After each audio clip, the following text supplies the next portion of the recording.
I want to do Hunter's Bay next. There might be magic items, genuinely. Perhaps. You're in charge of foreign relations, so to speak, right? Yeah, that's the old ways. You could find a wizard, one that we could trust. Right. I'll take the attack opportunity. I don't give a shit. It's a natural 20. Oh my God, you can't make up stories like this. Hit me with a chair! Now each of you are within one shot range. Surrender or die. You surrender or die. And I fucking blast him with an 18. But can you do enough? That's an Yes. 8. Oh my god. Well, everybody, welcome back to Floating Fortress, where last we left the party, things were dark, as always. There was a brutal fight in not quite in a makeshift bar, one of the many bar fights that Saverdie has had. And the party has barely come out alive, I believe. Yep. Yeah.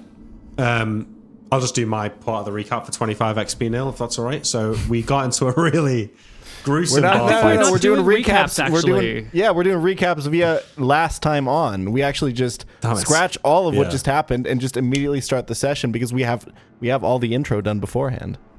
Well, True. We'll see. So Maybe. no experience. Damn it. All right, party. You're here. You're at the tavern, the makeshift tavern. You've recovered. I'm seeing full HP on everyone. Is that true? Is everyone at full? We've been healing a lot, bro. I think we rested and got XP. I think we... Right, because Elijah's still down a few. Looks like Mooton healed everyone up. I'm full HP. Yeah, I think I got healed. I see the D8 rolls. be wrong. Yeah. And we're in the house where we stashed all of the torches last time we were here, right? The torch house. Yep. Yes. We're in the torch house here on the edge of the bay. Why does the torch house sound so ominous, dude? We're in the It torch does. house. It does, yeah. Sounds like an A24 fucking horror movie. Yeah. There's like a stack of like House of 25 torches? torches here. So we've been hanging out in this house for a few days, healing up. We've been having to listen to Zephyr and Cedric doing all their new chants for the last fucking 2 days. Over and over again. Chanting the same thing. So in the morning I wake up and I say, all right, we got to get going today. I'm sick of sitting in this house. Let's get all the torches together and go and check out these caves. Yeah, Zephyr, as the group leader, I obviously I'd want to confer with you first, but I think this is probably a decent idea, right? Well, it seems to be the best lead that we have to find any sort of magical item that might help us in our adventure. However, Right. I would want to know more, like, how do we... You guys say they're weak to torches or flames or whatever, but I think I would like to see them in combat myself, because It's not not so hearing much about something and seeing it's something not- is different. It's not so much that they're weak to torches. I feel like my experience was, and let me know if I don't want to speak for anyone else here, but it felt to me that it's mostly that all other attacks were just completely ineffective against them, and that was the only thing that we could do to even remotely hold them back. So I think it's the only option unless we can think of something else. I think Elijah is correct in his assessment there, but it's an awfully pessimistic way of thinking about it. I'd prefer to think that, compared to everything else, they're weak to torches. Right. Yeah. So it's a question of like Torches and fire, yeah. how you want to phrase it, But yeah, they also seem to be like reluctant to cross flame. So if we're smart about it, we could potentially use fire as a way to wall ourselves off if we need a moment to escape or something. Maybe if we could find some oil in the town. Yeah, Good and that's idea. another question. Is there a way that we can attack with fire from a distance? Flaming arrows. They're legendary. I've heard flaming arrows. You know what? This is going to begin a big debate about whether or not flaming arrows would actually work. So out of character, I'm going to not do that. Yeah. Okay. Let's say. I don't even think I have a bow proficiency, so it's not even worth chatting about. So, Wait, why wouldn't Neil. a flaming arrow work? Because when you shoot it, it would instantaneously go out. yeah. You would Because of need the to velocity create involved. I don't know that. Yeah. Is that true? It's ish. Yes, mostly. mostly You have to true. create You would have to very have some special sort of baskets, and then you have to have very special things that you put in those baskets, and then like the amount of flame you're getting is pretty minimal, and the range and accuracy goes down, and like you can make a flaming arrow, but it's actually not useful in most ways. Unless it's for setting something else flammable on fire at a distance, correct? I feel like that Yeah. would be the only point in using a flaming arrow. Right? Yeah, and that's what we Well, could, but we, like- could we could try and do that here, right? Like if we could find glass, if we could find some What glass might bottles work filled for a with flaming oil. arrow is if you had some sort of smoldering material like a charcoal, but then your arrow is like fucking, but it's not like I lit my arrow on fire. Now you're on fire. Yeah, it's like Right, like if it hits a thatch roof and you let it sit there for a minute or two, the fire might transfer to the thatching, but it's never gonna like do real fire damage. Yeah. my favorite dance history and combat YouTube channel, Lindy Beige, has an entire 30-minute video where he talks about why flaming arrows are stupid. So Yes. just go reference that. That's my academic citation. Gotcha. I will second that. That's a good video. Are we able to check the supplies? You said everything was kind of gathered up by the orcs and the humans. Is there like a good amount of oil that we can take in? There are the torches. Oil is not like whaling oil. It's not kerosene. It's like olive oil. So if you put a wick in it, it will burn. But if you drop a flame into it, it's not going to catch. Yeah, it's not going to go up. You've got normal medieval oil. Is there Elijah, anything- we have your flaming spell. I mean, I that'll have be a enough. log of ever burning. That's right. I guess Elijah wouldn't know that it's called that. Oh, not that Could one. you- The one where you spit it all out. The fire one. Burning spray. Yeah, of course. Yeah. Could you burning explain spray. the log of ever burn? Could you explain your fire burning spell to us? Yeah, basically, I could just take a piece of wood or whatever, so something, anything wooden that will burn, and I could just make it burn for a really long time, way longer than it normally would. That's basically it, though. It's basically only enough to make a cozy fire. There's nothing really crazy about it. Would normally be Still really useful. Yeah, But I for think this- it's People in the mostly- wilderness. It's mostly useful to. I think the way last time we talked about it, it seemed like it would probably be enough if I did nothing else. I would be able to keep a fire going indefinitely. Yep. Yeah. At this, yeah, and full as you skill. level up, that just gets easier and easier and easier. Yes. I do want to say that I've given these spells titles, and you are welcome to rename them, because Log of Everburning might not be what Elijah wants to call it. Yeah. You might call it, Elijah's Burn and Member, or something like that, and that's an acceptable name. So feel for free to Elijah, rename your spells. For Elijah, this is definitely fire spell number 2. Very nice. I got Makes it sound like an regret album. everything instantly. Yeah. got a quick question. For my hymns and my chants and shit, can I, instead of doing a chant, can I just do a whistle or something?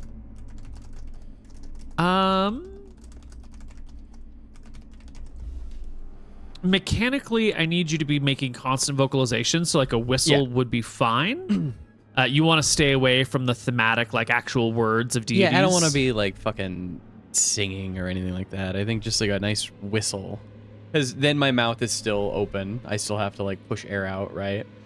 So I'm not getting by the I'm trying to get you when someone's got a hand over my mouth, that I can still hum, Yeah.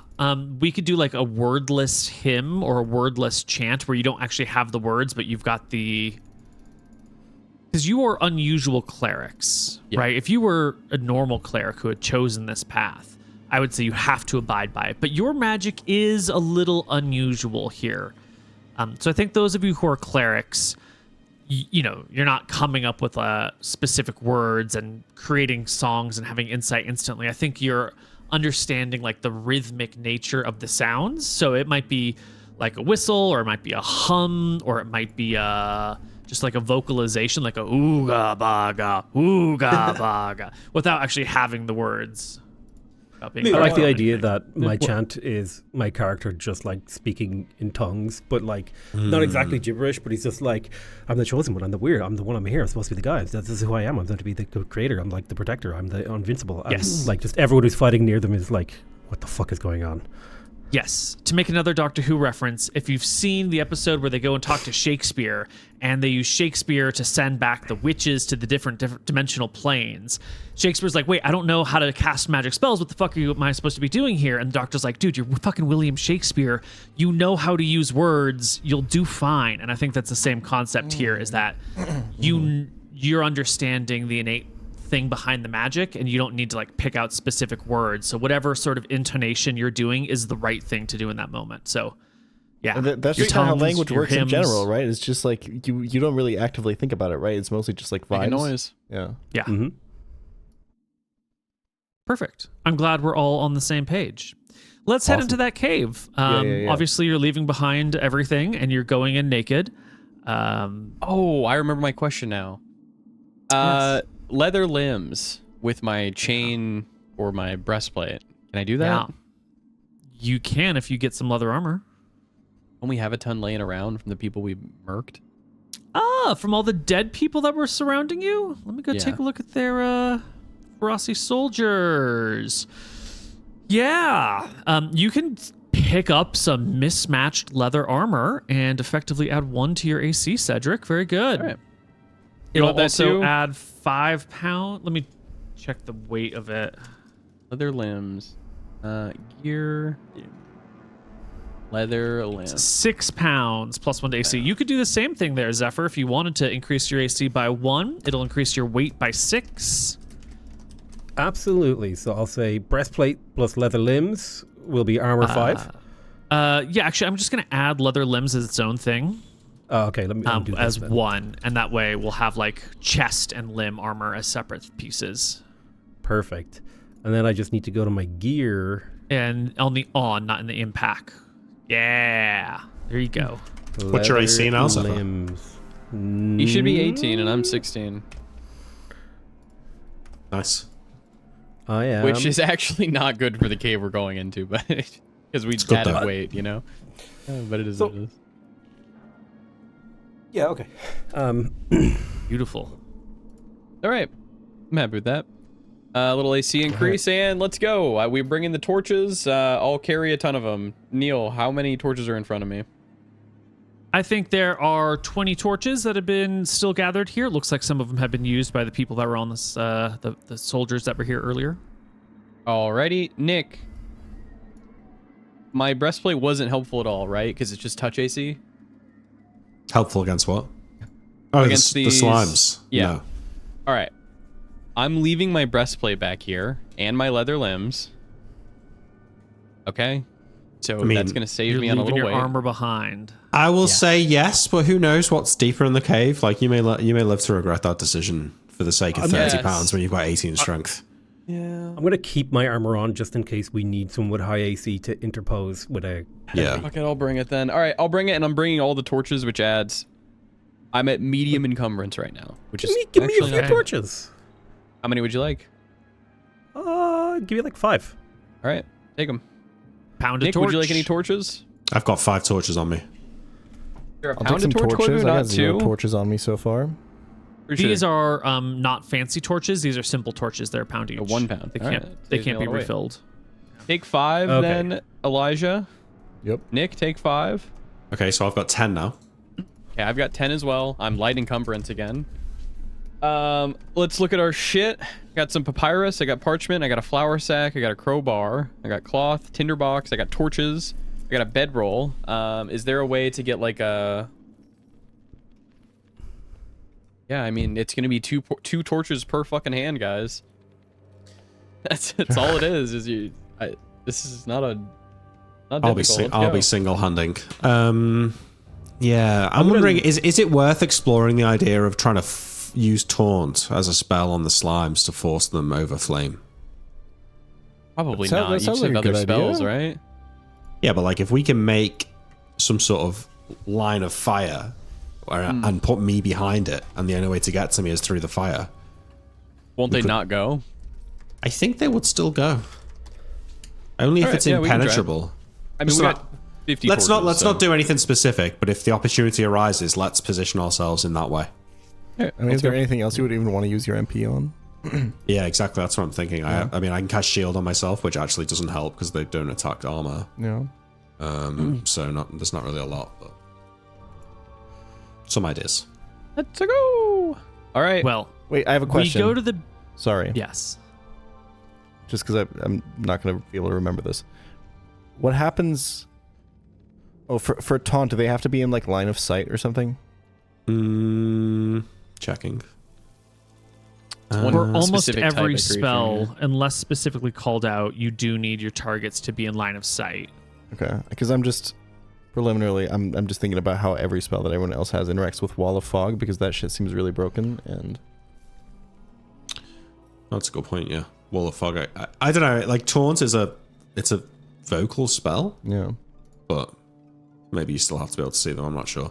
Because I feel like there is, like, some ideas that we can have here if there is ever a fight, if we can set it up well, where, like, we set up a Wall of Fog, and then you're shouting out taunts from somewhere, and they're, like, being led through, like, an array of traps or something, you know? Yeah. Just something we're thinking about, yeah. That's cool, yeah. Yeah, I think taunt. They do need to be. You need to see them. You can't just like detect ambushes by taunting and targeting. Well, here you go. the Let's race species you let's say you're fighting in a corridor, and the corridor goes through a 90-degree turn, and there's 4 humans, and they're all around the corner. 2 of them are on one side of the corner, and you can see them, and the other 2 are around the corner. And you cast taunt on humans in that corner. Are you only hitting those 2? Yes. So when I was casting it into the bar the other day, if I'd have positioned myself so that I could have only seen the enemy humans, could I then have not affected my allies?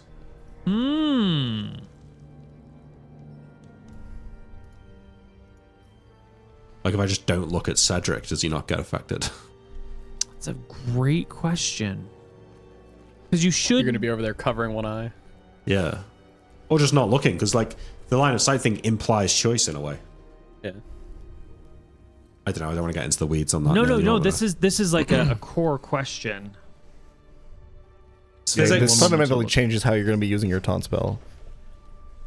well, kind of all spells really. Yeah. A lot. Some of them origin like if you cast Wall of Fog, the fog would spread to areas that you can't see, and it would still be there. So that like some spells are different, right? Like if you cast a fireball at a corner, the fire still goes around the corner. But stuff like taunt is maybe a bit different. Like the way I'm imagining taunt is you're literally shouting like profanities that are like magically imbued and it makes them really want to attack you. Yeah, so in that way it seems like only being able to hear it would matter, but Your mother was a puddle. how appropriate, you fight like a cow. Oh. Classic reference there. So it's not enough to cast a fire. If the spell is targeted on a person, place, or thing, the caster must be able to see the target. It is not enough to cast a fireball 150 feet ahead into the darkness. The caster must be able to see a point of explosion and the intervening distance.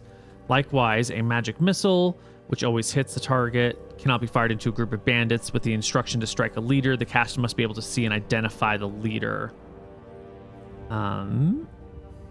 Let's see. That stuff. Physics. Taunt is a really interesting edge case here. Yeah, it does actually 'Cause I feel like- specifically say that they won't cross a wall of fire, so actually it might not matter. Yeah, because taunt is a racial target where you can only hit a single type of creature.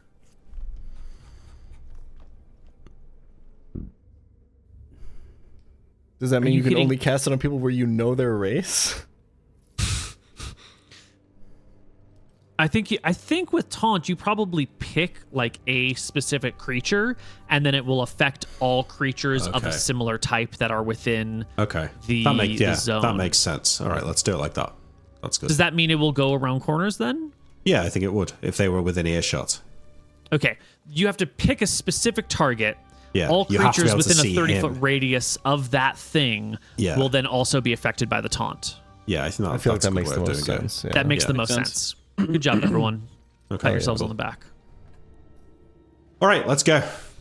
All right, here we are at the cave. Now, people have torches. Yeah, Yep. everybody's got Is a that torch. right? Okay. That's We have Right. so many torches. I got 2 torches, Neil. I don't have my shield on. I left it back there. I have my shield. Unless I can just have a torch in me. Just hand. No, these are these large shields. You use your hand to grip it. It's not like a little Right. bit shield. These are manly shields. My They're shield is left back. large and heavy. So, I remind everyone, all right, so we're looking for the murals on the wall in case they've got anything about the fortress. And also, maybe we can find the treasure of Hunter's Bay. Mural treasure. That's it. Murals Alright. on the wall. Who else has a torch? So I can give you all torchlight. We've all got torches. Everybody should have a Everyone. torch. I have 2 torches. Does that got- help my light? Not really. It's just the same cave Means as you last can time. throw one Yeah. and like light up somewhere ahead. That's true. But light diminishes with the square of distance. So doubling your light doesn't double your distance. It only increases your distance by 10% or something, and it's not worth to do it on the map. Ooh. Wonder what the attack roll for a torch is. I think we did Like this any of last your other time, things, basic attack It roll was to like hit. 1d4 or something, yeah. If you've got a slashing weapon, you're good enough with a torch. Perfect. Yeah, so you enter into this cave. It's dark. The only light is from your torch or what comes in from the seaside. You can hear the crashing of waves in the distance.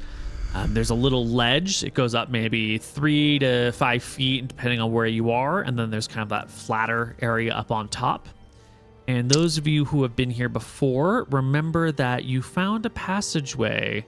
Yeah. Did you see this line? Yeah, way over here.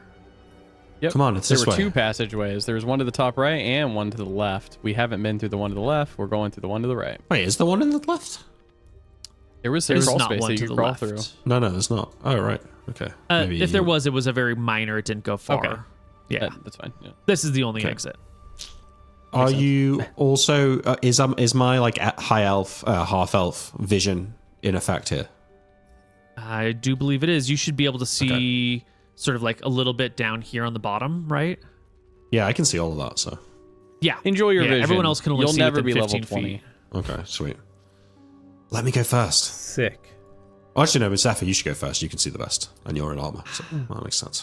This passage, Gotta take the armor off. Zephyr, you take a look at it, and it's very questionable. This is that situation where you gotta like lay on your belly. It's only like 1.5 feet thick, and you're gonna have to worm through and pull, and you're gonna get like stuck from both ends. You take a look at this, and you look back at Elijah, and you ask yourself, how did that man fit through this narrow space? That mead belly is way too big to have fit through here. I'm gonna have to take off my goddamn breastplate to squeeze through here, aren't I? Yeah. Yeah. You can bring it back through, though. You can haul it behind you, but you're gonna have to take it off to get through. All right, yeah, I pop it off. Yeah. And I get one of the boys to tie a rope around my ankle to pull me out if I scream. Cedric's the man for that job. I can do it for you. Anything for you. My queen. Queen. All right. Pop the breastplate off. Rope around my ankle. I'm crawling. All right. Torch in front of you, kind of moving it and then wiggling and crawling and moving it, wiggling and crawling. Eventually, Yep. you break out into an opening. There is a column before you that helps support the ceiling.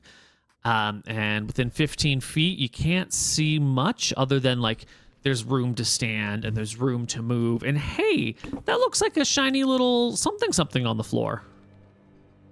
I hold position and I come next. I help. If you want to use the rope, I pull the other person through with the rope so they come faster. Okay. Makes sense. I'm Crazy. lithe. I get through quite easily, Neil. Yep. Yeah. It's still a crawl, but you're not, you've got the form for it. Yeah. And our party can enter up into this cavey area over here. You can see there's a column supporting you, and by the light of this torch over here, you can see just a tiny bit of reflection off of some crystalline rock structures. Yeah, I come over here and I say to Zephyr, look at these crystals. I say, Do you know just anything give me a about moment. these? I'm gonna take the rope and tie it around this thing, Oh, yeah. so that we have like an anchor point if we're ever coming back here. So Great. I tie a little rope around that. Who's just so I know whose rope this character sheet came off of? I can take This it off would mine if be you need mine. rope, unless you have it. This would be mine. Okay, It would have been in my perfect. pack. Yeah, Wait, yeah. If you wait. could just set your rope in your pack to 0 instead of 1, that'd be great. Wait, I don't have up? rope. Fuck. Actually, I don't have it. Okay, got so it. it's Cedric's. Okay. Neil, I'll as take we're it off coming my into the character cave, do we see the remnants of battle? Like, do we see one of the dead soldiers? Do we see any dead orcs? Do we see the remnants of dead slimes? Like, we killed a lot of slimes right here. Is there a Yeah, dead and slimes there's or is it not? like, well, it's not so much dead slime. It's just like this mounded section of earth, right? It's just sort of a pile of dirt, and here's like a little burned out bit of a torch over there, and We had a war here. yeah. But instead of like creatures, it's just, you know, they seem to just be dirt at the end of the day, or mud that has hardened. We all are. Very I profound, investigate Cedric. these crystals. Yeah, they are sort of like quartz. Some of them are a little fractured through them. Some of them are a little more clear than the others. Some have little bubbly. Are they bubbles or are they, you know, you can spend a lot of time trying to figure out the nature of these things. They have a very gentle violet color to them. It's just like a tint. It's like the LaCroix flavor in terms of violet color. Like it was produced in an area that also had violet nearby, and the two like accidentally almost got close to each other one time. Just that gentle coloring. Is there Can I any pick it like? up and shine the torch through it? Are they You embedded? can't shine a torch through something, but you could hold it on the other side Well, of the that's torch. yeah. perhaps. I meant like Okay. yeah, like do that. Yeah. I know you guys use the word torch for flashlight, so it must get confusing. Sorry. You fucking I watch don't know why yourself, that tickled brother. me so much. Yeah, you can look through it to see the torch light behind. It sparkles. Does it look sick? The little. Yeah, it's got that quality of like. There's so many details in here that I kind of want to stop exploring the cave and just like figure out the details within this crystal.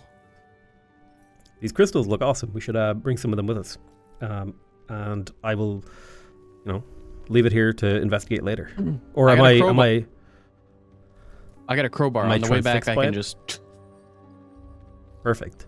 You said you killed people over here, and I point at the mount thing that they were talking about. Yeah, it's the slimes. Yeah.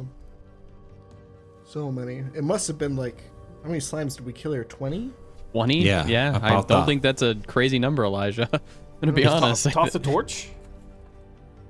I shrug. Yeah, I'll light another torch. So I have 3 in my hand right now, Neil. I'll take one. I'll throw it down the way, and now I have 2 again. Taking off my character sheet. It's just so awkward Okay. for Neil to have to do that. There's Light on one the torch on the ground. You tossed it by the mound. Yeah, as I tossed it that way. as Zephyr's messing with the crystals, I reach into my bag and pull out the shard of crystal that I took last time we were down here, and I keep it in a pocket. Okay. Add saying, one shard I'm- of crystal to your character sheet so it's not lost and forgotten. It's in my bag currently. It's been in my bag since last time we were here. I'm just saying that I take it out of my bag and put it in my pocket, so I've got access to Oh, it. I see what you're saying. My understanding. Gotcha. Okay. You've What happens tossed if a torch. Yeah? Lick the crystal. Did you learn nothing from the mushrooms? Is that Lick it, something lick it, you yeah. are trying to do? Well, is it a salt? If it's a salt crystal, it'll taste salty. Yeah, That's I agree. true. You should lick it. I lick the you- crystal. Cedric's gooning right now. Ooh, very wise, Zephyr. Do you know what this is? Oh, I just wanted to see if it tasted like. It looks a bit like salt. Does it taste like salt? I've heard of pink salt. I Neil's don't know. calculating. Neil, I start to walk forward while they're having their erotic discussion. Just to make Riven uncomfortable. That Yeah, a people can little. have, actual relationships. I just think that Does not taste straight like people salt. are weird. It tastes like Burning. like sulfur a little bit. Oh. Ugh. Oh. Like sulfur. Yeah, it's got a really strong, unpleasant, almost burning like flavor. Yeah, it actually doesn't smell, but when you taste it, you get that like chemicals, gross. I spit it out and I wash my mouth out with some water. Ugh, that's disgusting. I don't know why I did that. Neil, I throw the torch forward. You can see that there are indeed some gigantic, man-sized mushrooms growing in front of you. They're not human height, but they're like, 3 or 4 feet wide. They come up to about human hip height.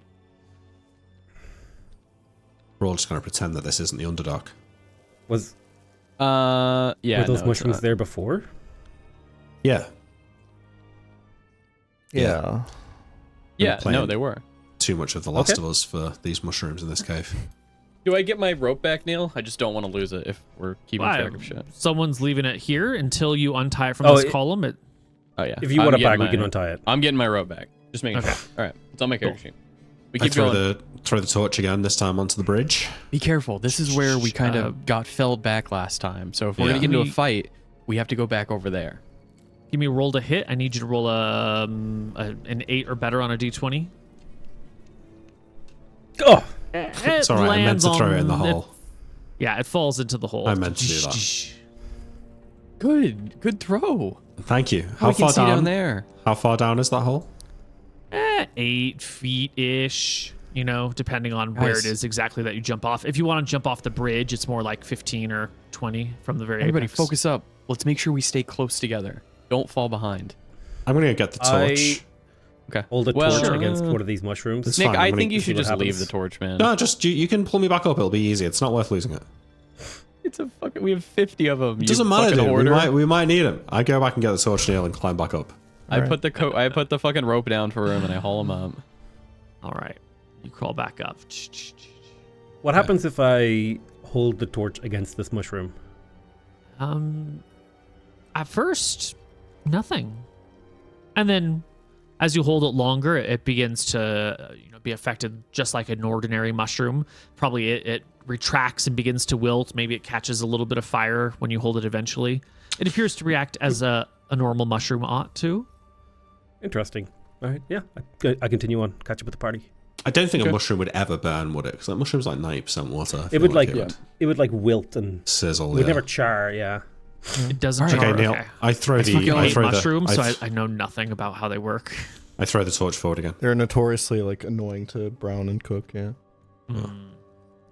Well, it sounds like the party is going to explore the cave via throwing torches and then catching up to them and throwing them again. Yep. For some We're reason, playing we've XCOM decided Terror to from do the Deep. this. Yeah. Perfect. Why don't you, Elijah, come on. Riven, you're in the lead. Why Yeah. don't you roll me a d20 Okay. as you're exploring? Because Come I on, see how Nick. you're going. Wait, Can does I he want ask- high or low? He yeah, needs to know. I need to know, Neil. He needs to know. Obviously, I'm so sorry. High is better. All right, come on, Nick. Yeah, this well, is a big roll. I feel a big wanna roll. mention something that I thought about doing after that last analysis on the subreddit was, Neil, I'm not saying I want to do this now, but in theory, would you be open to a dice reversal on my behalf? So Don't do this to yourself, Nick. 20s Don't become fucking do one, this to 19 yourself. You know becomes exactly how this ends, right? Okay. yeah, I know. For this Okay, situation, in I will theory. invert the odds. The 1 is the best and a 20 is the No, worst. Nick. No, Not no, for no, this no, one. no, no. I just Not want for to know if this it's. one. I just want to know if it's possible. This one, I'm going to roll a 20, so it's okay. This one, I feel a big number. It's a 4. Classic. You should have done it, man. Yeah, You should know better how you're it's gonna roll. okay. A 3 and a 4. Good way to start. Not bad. It's not that bad. Yeah, it could be worse. Could be Yeah, a 3. 2 and a Could be a 1. 1. Could be a 2. Yeah. Could be a little worse. Consult the graph. Nick's average roll just went down even lower. Yeah. Actually, yeah. What's going on, Neil? I have to consult my notes based on your die roll. Sounds like you didn't roll a good number. Does seem that way.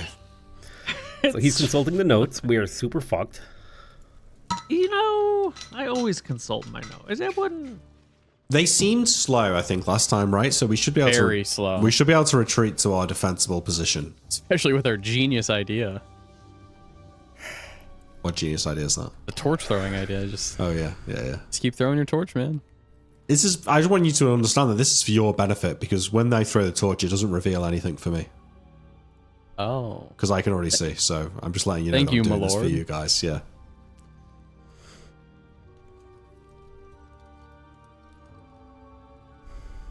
Okay. You manage to walk around this cave and explore all sorts of it. You come down here. This is an awkward passage. Oops, sorry, lost Riven for a moment. This is an awkward passageway that at first seems like it might lead somewhere, but then it just kind of comes to a dead end. When we come back and come around here, there's just passages all over the place. And none of them quite seem to have anything going for them. And no there's sign a of couple of slimes? spots. No sign of Are there slimes. crevices? Yeah, there's all sorts of crevices, and the ceiling height goes way up in some places and way back down in other places, and there's all sorts of pillars and stalactites everywhere, and all these mushrooms and some real, like, these are the largest crystals you're going to see in here. But the cave otherwise appears to be pretty bland. It's impossible. Monsters are gone. I'm going to come down here to this crystal once we've explored everything. And I want to try and cast a spell on the crystal. See how it reacts. Yes, please. I think I'm torn between Shocking Grasp or Wizard Mark. What does a wizard mark do? Just like makes a mark on the on something, like a personal rune. Volcano Los Dos. Shocking Grasp. I'm going to try and Shocking Grasp this crystal, Neil. This might kill me, but you know. Yeah, and so where is everyone standing when you are casting Shocking Grasp on this crystal? Probably He's right bluffing. next to him. He's bluffing. He's bluffing. It's fine. I'm watching him pretty closely, Neil. Wouldn't be like, I'd be really right here. What about you, Elijah? Where are you standing in relation to Riven when Riven is casting Shocking Grasp on the strange magic crystal? My roll 20 is being He extremely admitted it. weird. Okay, I've found admits my it's place magical. again. You know what? Yeah, Elijah's taking a step back. Smart. Nice.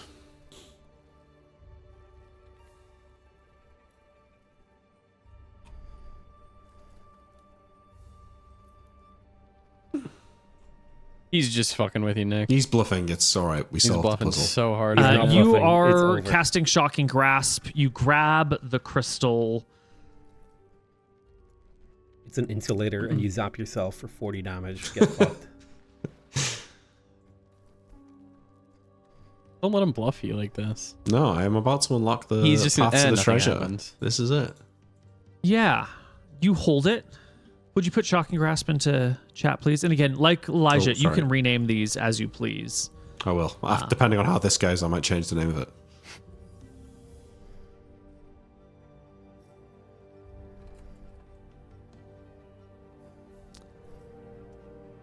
You, unfortunately, as the energy flows from your hand, the crystal seems to alight as the static shock flows from you into it, and it begins with this like neon ghostly glow before it erupts, breaking the entire crystalline structure in front of you and sending out a just shattering a set of shrapnel shards in the area, in addition to a sizable destructive blast. You will take 3 damage, and the 3 of you that are adjacent to the crystal will need to make me saving throws versus breath weapon. Or I'm safe? Breath. You're safe. Yeah. What the fuck are you guys doing? Or take 6 damage. I mean- oof. Saving throw. Wait, what do you need me to roll? Saving Saving throw throw versus versus breath. weapon as the crystal absorbs the energy and then explodes in a round. Do I take 6? You'll take 6, Cedric. Riven will take 19s. 6. You'll take 3, Zephyr. Jesus. So does this whole thing explode? The crystal that you touched does shatter violently. Whoa. Okay, so I get blasted to the back here, covered in cuts. Yeah. Oh my! By the gods, what? I'm sorry. Are you okay? I help Cedric to his feet. Jesus Christ. You need to be Oh, more that careful. didn't go to plan. Well, it did something, What did didn't you it? guys think was gonna happen? You exploded a crystal. I didn't think. Well, I I didn't don't think know. it would explode the explode? crystal. No. All right. I have an idea as well. Zephyr, are you okay? Yeah, my armor took the brunt of it. I should be fine. All right. Amateurs. Love shines brightest in the dark. What if we put our torches down and maybe these crystalline structures will glow and lead us to the entrance? Do you Worth a really try. want to be in here with no torch and no way to relight them? We've got Well, like I have 50 a way to torches. relight them. I got a tinder kit. But a Yeah, tinder look- kit does take a full round to relight a torch. That's right. How long That's is the round? A minute. Minute. Full minute, 60 seconds. Have you ever He's been just- alone with your thoughts for 60 See? seconds? Do you know how Doesn't long want that us to is? do this genius True. idea. Let's try it, mate. It's a good idea. All right. Okay. Well, let's give it a few minutes to see if anything comes after that explosion. Doing it right away would be foolish. Well, let's investigate the walls of the cave more clearly, because maybe there's a place that the slimes are crevice like slithering through or whatever. So Yeah, and do we let's see any just do a murals now? whole- No murals. Zephyr, would you roll me a d6, please? Absolutely. Roll 1d6. Boom. It's a Yeah, one. one. That's a good roll. What's one Great slime? roll. Zephyr, Great roll. you had this great idea. Let's search the walls for openings. And Yep. it reveals something to you, but not necessarily in the way you would have thought. As Uh-oh. you're searching through this area, it's over here in this room, right above where I am placing that torch right now. Right here, on the ceiling, just at the edge of your infravision, well beyond the range of torchlight, you can see what appears to be a rotten hatchway. Like, A rotten hatchway? yeah, like you can see like a rectangular, squarish opening that looks like it probably used to have some sort of door or cage or something, but that has like been gone. And it's at the edge of your vision. You can't really see what's in it, what's beyond it. It's just sort of like a darkened hole on the ceiling. Can I like do one of those like the straight up lobs with a torch to try and get a better look Try at it? and chuck the torch up there. That's a great idea. Like just lob it straight up. yeah, just lob it straight up. What do you want in sort of roll? You've got a lot of time. If you fuck it up, you can just pick it up again. So I'm just gonna assume a success. Well, If then that- I wanna roll to see I don't if like I- how excited Neil is that. about I you want to doing roll this. for the very first attempt. Do it. Roll me a 13. d20 attack roll. That's good. That's very good. Let's go. Nick could never roll a 13. True. Put it in the chart.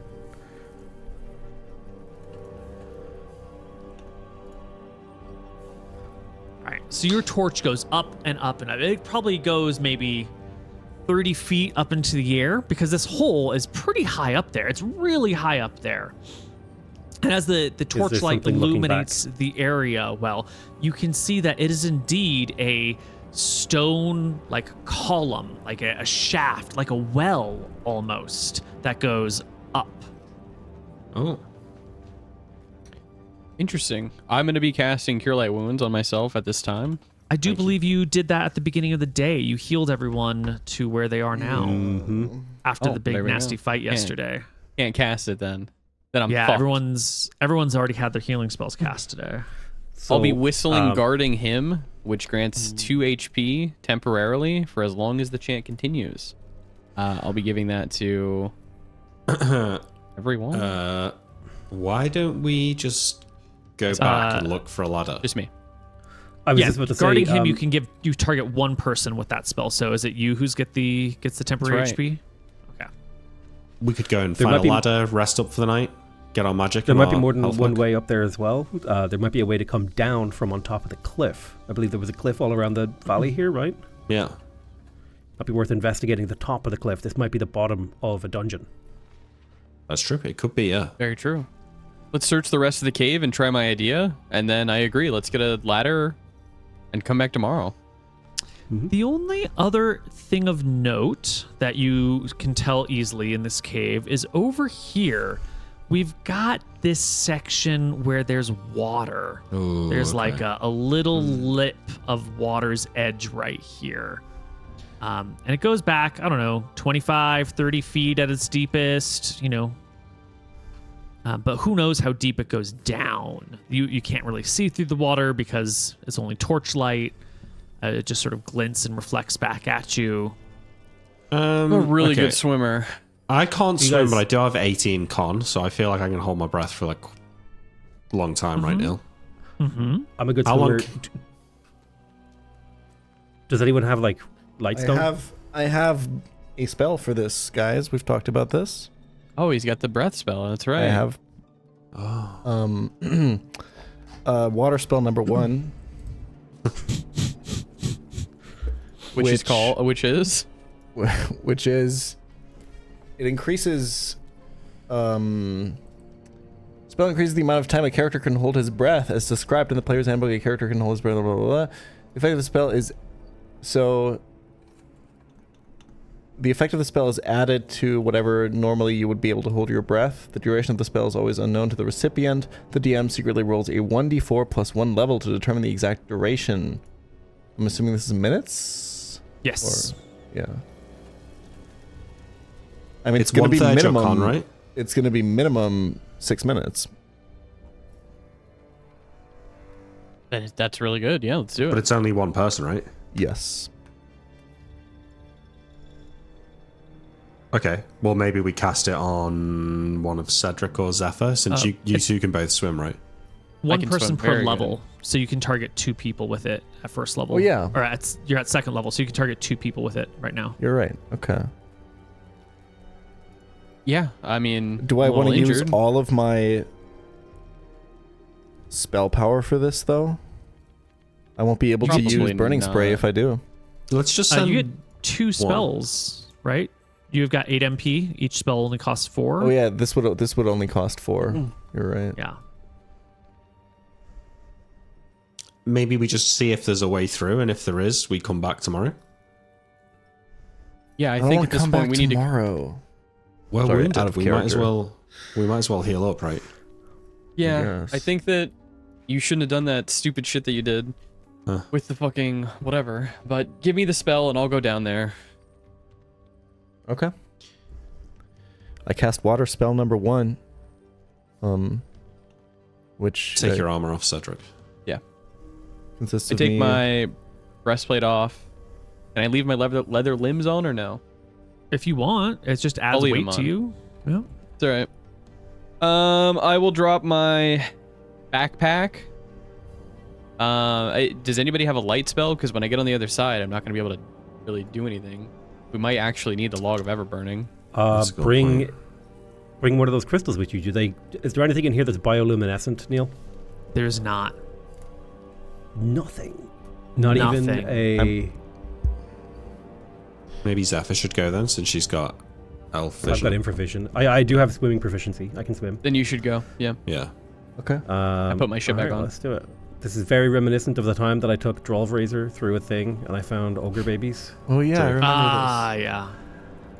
this. All right. Okay, am I casting my Zephyr. spell? What are we doing? Yeah, I take off all of my armor, anything that would impede me with swimming, and I bring only a dagger, I guess? Okay. It's just you and a dagger.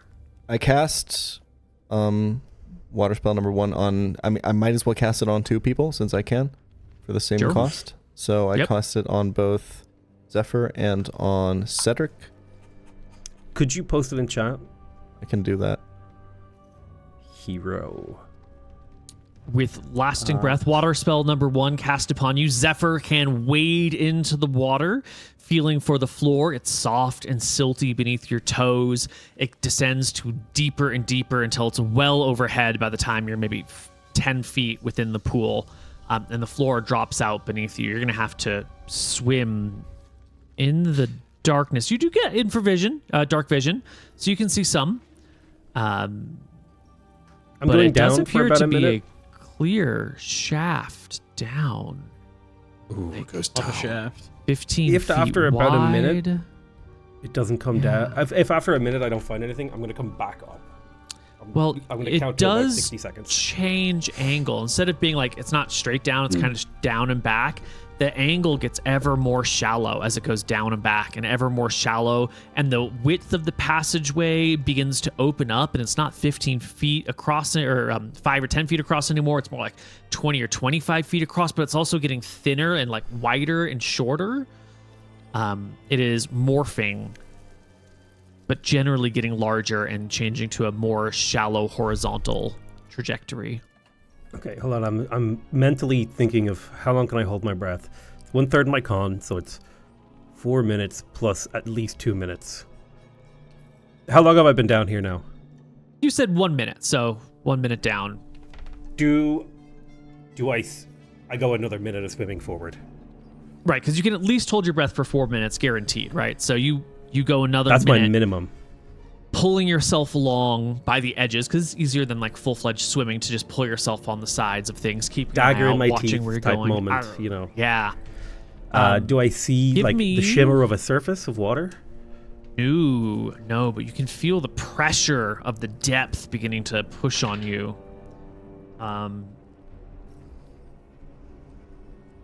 You're a proficient swimmer. Yes, sir.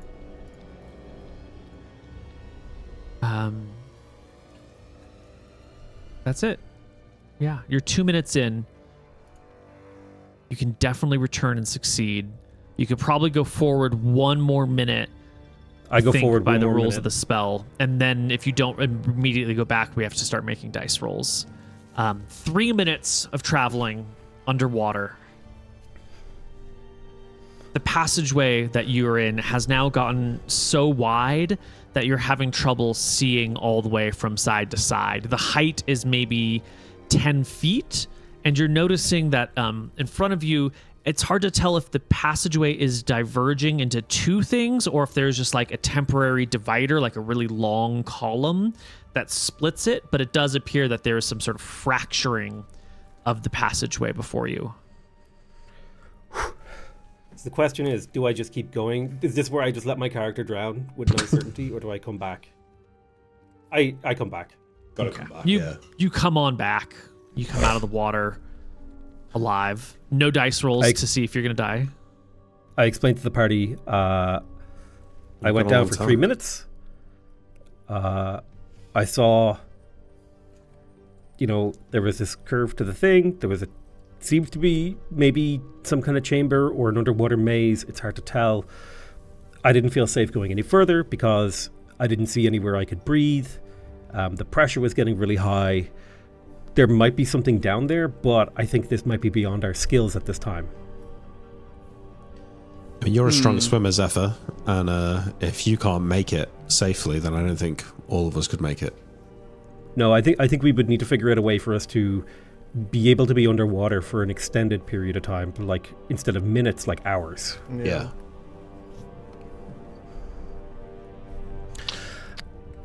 In theory, at some point, like, could Elijah extend the spell without it running out? You'd have to More be MP. touching the person. To do Yeah, it. yeah. Like, let's say he had like it's got a 20 MP. yard range. Oh, you Oh, yeah. do have a 30-yard range. You would still need to be able to see them, Yeah. right? But what I mean So- is, we could all go down there. He could cast it on everyone, and if it started to run out, he could recast it, right? And we could carry on. It has going. verbal components. You can't cast Okay. underwater. No. Okay. Yeah. No. So I think I feel like last time we talked about the spell about like getting the armor up from the lake. I was like, this is a dog shit spell, Kobe. And you're like, well, it's bad in this specific situation. But if you ever encounter a situation where you got to dive through a thing, then it's going to be really good. And now it's still not working. well, it's really, really good because it gave me a guaranteed extra minute of swimming. Well, That's I true, think it could be used with Log of Everburning as well. I would have to read Log of Everburning to see if it can be used underwater. But if he has that underwater, he might be able to see exactly how much further it is for him to go. I don't think Yeah. Log of Everburning works underwater. And as you level, the duration just gets longer and longer. Yeah. So you come back in 2 levels and you can cast it on the whole party, and everyone can go for guaranteed 5 minutes underwater. It'll compound in power over time. Yeah. Well, let's leave here for the night. Let's heal up, and then come back tomorrow with like a ladder. Okay. We can. Yeah, well, we may want to investigate the top of the cliff to see if there's a way to come down. That's to what I was gonna say. Yeah, we can keep exploring the cliff. Oh, we're leaving the cave. Yeah. Making our way out. If you're basically saying we've explored it really well, and we just feel like there's nothing else in you.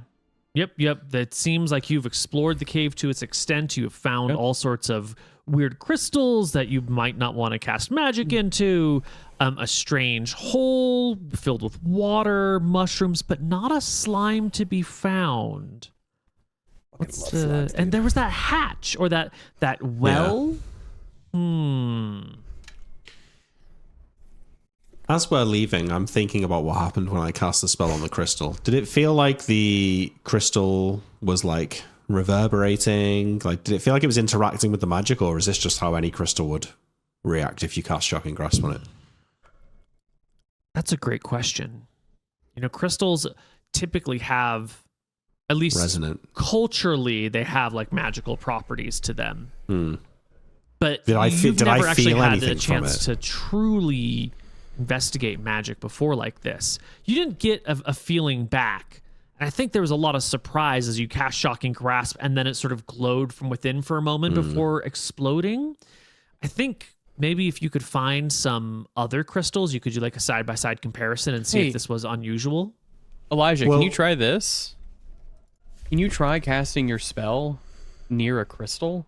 Like holding onto the crystal and casting your breath spell? I can try that. What if it explodes again?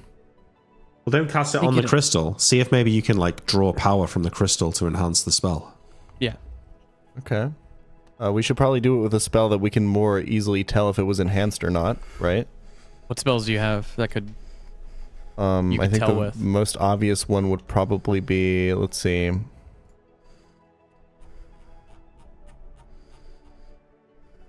Like the one that's the most easy to measure would be water spell number 2. What does that one do? It creates water.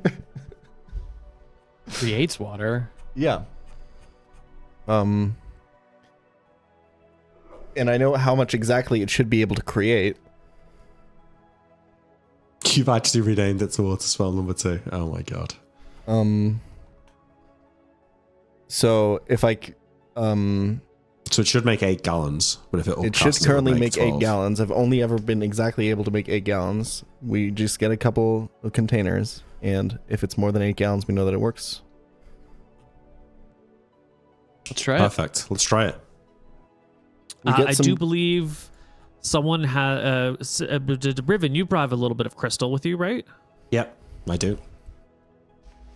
Okay. I hand it over. I touch as much crystal as I can. Yeah. Does that mean like you want as much contact with the crystal? Like you want to wrap it fully in your hand or? Sure. Yeah. Something like that. Okay. Maximizing surface area. Exactly. And do I feel anything? I mean, people are always telling you that you're supposed to be feeling things, but does anyone actually ever feel anything, or is that all just like not Elijah? Societal pressures. True. Not Elijah. Honestly, he doesn't even feel anything when he casts magic. It just kind of happens. Okay. He's gonna grip the crystal, and he's gonna. We got a couple containers, more than 8 gallons. I guess we would get a lot of them to make sure that we know exactly how much, right? Yeah. And then I start. I don't know, how does this work? Do I? Where does the water come out? Imagine you had to drop trial. Yeah. Elijah just pees clean water for up to 8 gallons. 8 gallons of clean water in a steady, strong stream. Okay, that's definitely not the lore, but it is sort of my secret headcanon. Yeah. The way I'm reading this is it just kind of manifests. I think it appears in the air and sort of splashes in, or maybe fills in a space. Yeah. Yeah. All right, I start filling you definitely buckets. produce 8 gallons. Yeah. And nothing more. I try as hard as I can. I press. Yeah, you squeeze, you cast the spell, the water appears, the crystal stays fine in your hand. It doesn't break, it doesn't glow, it doesn't shatter, nothing goes on. Your spell just functions as normal. I take it back. And when I try to cast any other spell, I can tell that I'm out of MP. Yes. Okay. And after a couple hours of rest, you'll be good. The crystal hasn't changed though. Correct. Okay, I have a take it question. back. What does it feel like to Yes. be out of MP? You just don't got that sauce. Like, how do I know?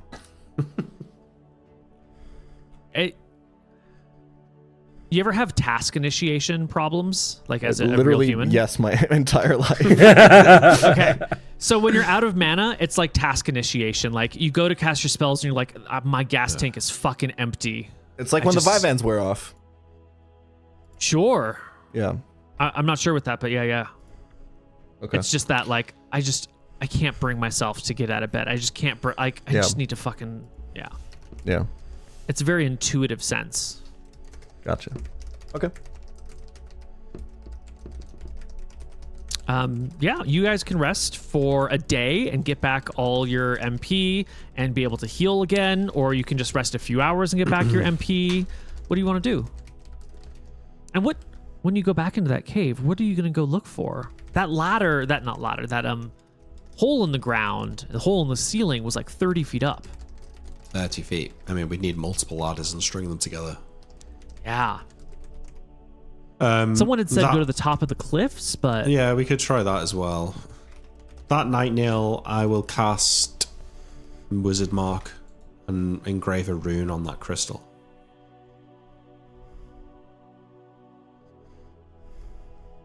These are Is just that his okay? crystals, man. I refuse to believe that they're meaningless. These mushrooms could also potentially, it might be worth it to bring some of the mushrooms with us, dry them True. out. Perhaps Eat 'em? they are Oh, magical yeah. components. I'm on my delicious dungeon routine, Neil. I'm gonna That's get some of true. the mushrooms, we're just going to eat and cave I'm gonna cook them mushrooms. up. Yeah, That could be poisonous, no? Wait, Neil. It's all right. I Before, got whole eating poison. cave mushrooms. before he eats them, I will review them to make sure that they're safe using 'Cause you have herbalism, artistic ability, gardening, and toxicology. I will also use detect poison. Oh, there you go. Okay, fine. Ooh, you have a Sorry. detect Sorry, poison Nick. spell? I do. Put it in chat. By holding, is it? What? It's not on my oh yeah, it is.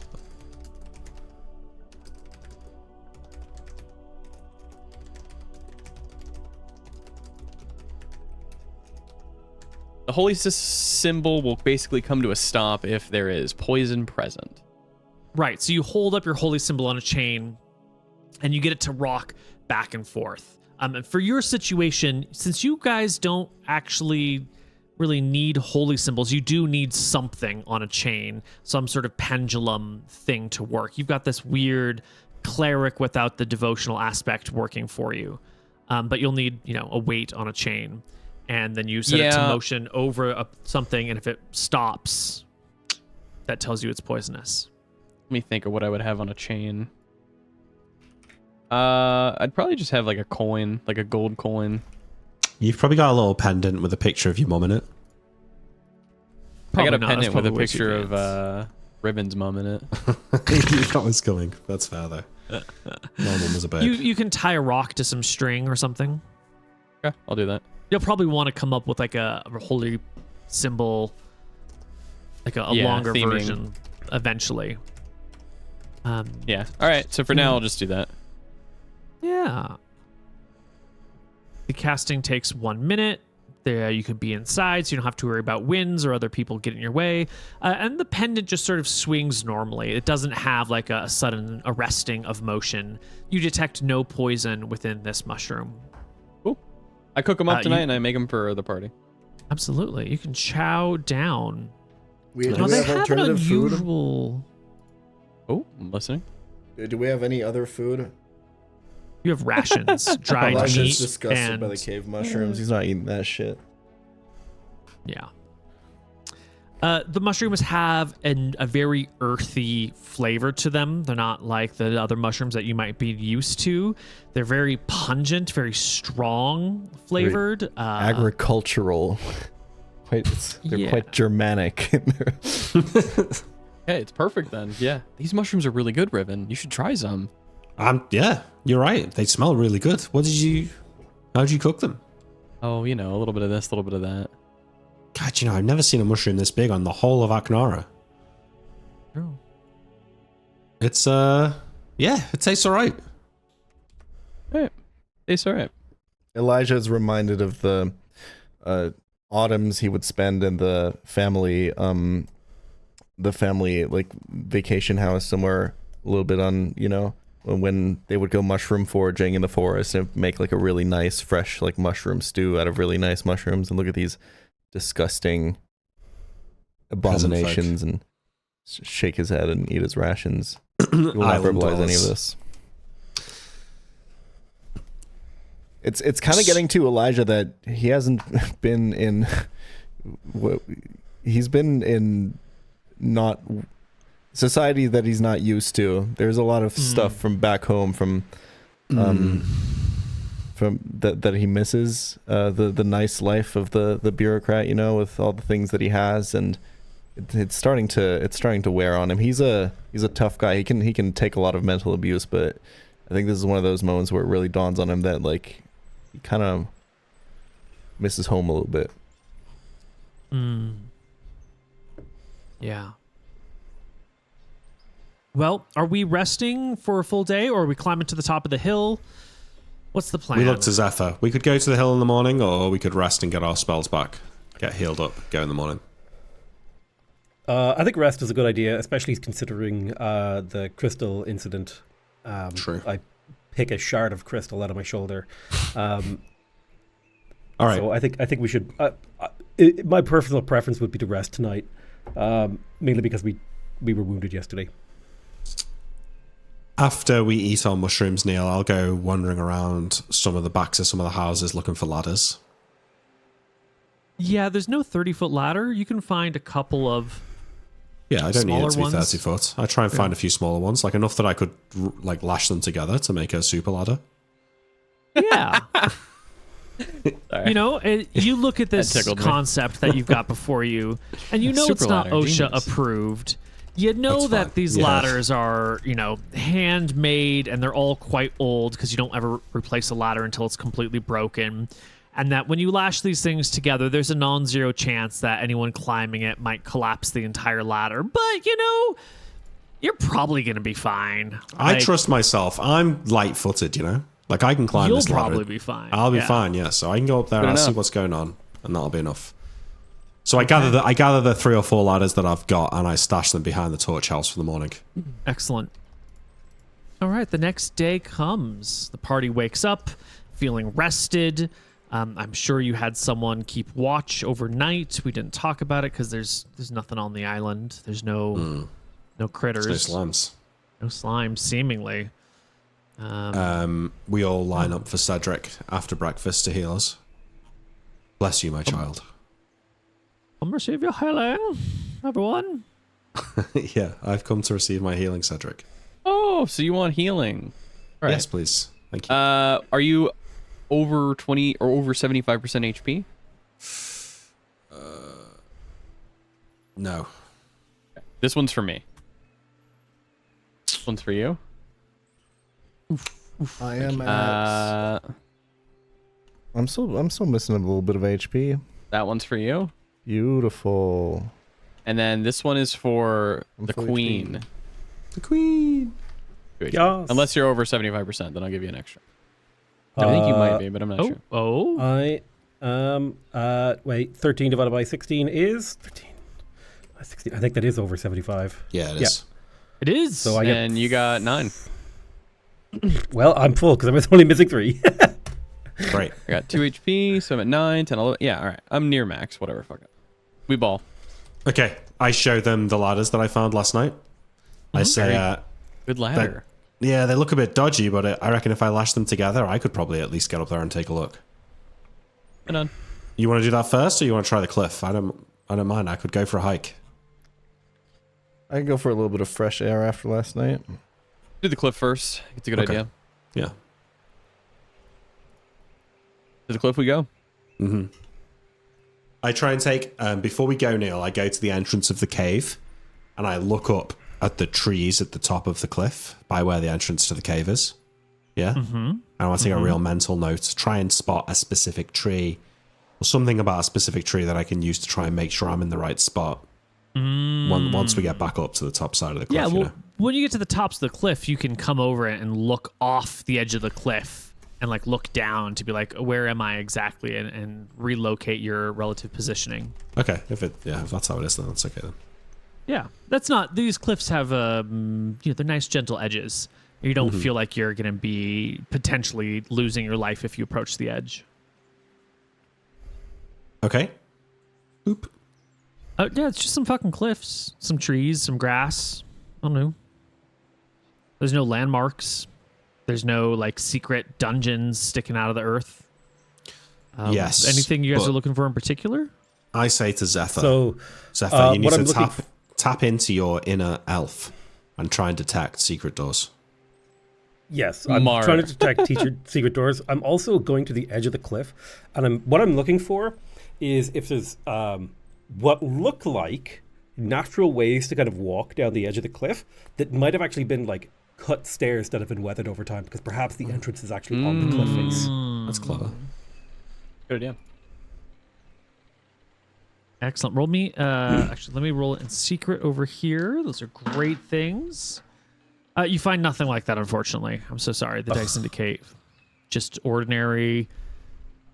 You know, people have been coming here for thousands of years trying to find secrets, and there's nothing that looks like faded cliff steps or, you know, ruined things that are so far gone they might look like natural stuff.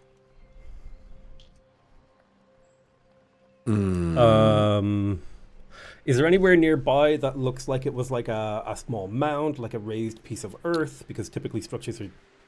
Yeah, there's actually, you know, the landscape has some small rises and some small dips here and there. It'd be hard to construe any of them as like a former piece of territory, but you never know. You could get some shovels and spend a couple of days digging up to see if you hit any solid stone. There would have been a shaft. If this tunnel was not... if the tunnel has a piece of man-made part of it, right? I'm just thinking logically here as a person, not necessarily as my character. It would make more sense to go down than to go up. To go into the cave and go up. Whereas, like, you would go to the top of the cliff and come down, right? Right? Yeah. I don't think you would go into a cave and then dig up. I don't think people do that. Does that make sense? Right. Yeah. They go I see up what and you're down. saying. People usually dig down. True. Yeah. So I think it's highly probable there's a way to get into this from above. So Yeah. I say we just go over there and explore the area, and then if we can find something cool, if not, I think it's just going to end up being a die roll. I mean, that's what we're doing, right? I think we're not yeah, finding yeah. anything. Alright. I'm wondering if there's anything we could do, like, say I climb up the ladder into the shaft. Could we light a torch and have someone on the cliff looking for smoke, maybe? That's probably not going to work. Or is there something around that we could do to try and find the entrance? don't think so. Smoke goes up, not down, yeah. Yeah, well, if I'm underneath with the torch, the smoke would go up. Oh, I see. and You're talking about being potentially- inside. But the yeah. amount of smoke given off by a torch Yeah, is it's going to not be enough. really hard You'd to have to detect make like other a than full... Yeah. Well, what Yeah. about 25 torches? The amount of smoke given off is still pretty small. Like Yeah. if it's a sheer straight shot with a thing on top, like just a chimney, What about- probably. What about a What wall about of a double fog? log? Wall of fog, yeah. You could cast that all the way up into the shaft as well. That could work. Or you could just Try it. cast a double log of ever burning right under the hole. That going to give off a ton of flames? Give off a ton of smoke, right? No smoke, sorry. Yeah, it burns normally. So, however, it just doesn't consume. There's nothing. Putting a wall of fog, Shouldn't aka we- water spell number 3 in chat. Can we just try the ladder? The ladder works. Yeah. It would tell us anyways. Okay. I guess let's go down and take the ladder and see what happens. Yep. Okay. Okay, Neil. We lashed the ladders together. Can you take us back to the cave map? I will. I just need one moment over here to finish up my super cool secret stuff. So we head back into the caves, crawling through that tight space, taking off our armor one at a time, putting the armor back on the other side just in case there's some sort of creature or something coming in the way. We follow all the way back deep inside to where we saw that opening, where Zephyr saw that rise thing. Okay, so I'm thinking we have one person on the bridge to help hold the ladder, 2 people on the bottom holding it from the bottom, and then I'll try and, we kind of bounce it into the shaft. And then I'm going to climb up from there. All right. Does I hold this it. Sound correct, Neil? You got 2 people holding the legs. You've One on the you shaft. well, you lay these out. You lash them together with. You're gonna need 3 ropes. Okay, we You have want to 4 get some ladders? extra. We need some extra rope as well because I want to take rope with me in case I I've find a got way 3 up. ropes on my character sheet. Great. You're gonna need 1 more rope then. Did anyone Yeah. else bring a rope? Can we not find one in the town? You can find one in the town. Yeah. So I grab a rope to bring with me. I'm going to keep it on my belt. Excellent. You lay these ladders out. You lash them together. You lift the ladders, and it's awkward because it's, a long, wobbly thing. But the 4 of you together can lift the ladder in such a way that you can place it against one of the sides of that opening, that squarish opening up there. And Riven is going to climb 30 feet into the air. Yeah, and someone's on the bridge holding it from like halfway up, right? So it doesn't collapse in on itself. Absolutely. I don't okay. think that's gonna. Why not? Yeah, Well, it's just going by up. having There's a no spot triangular- to get to the midpoint.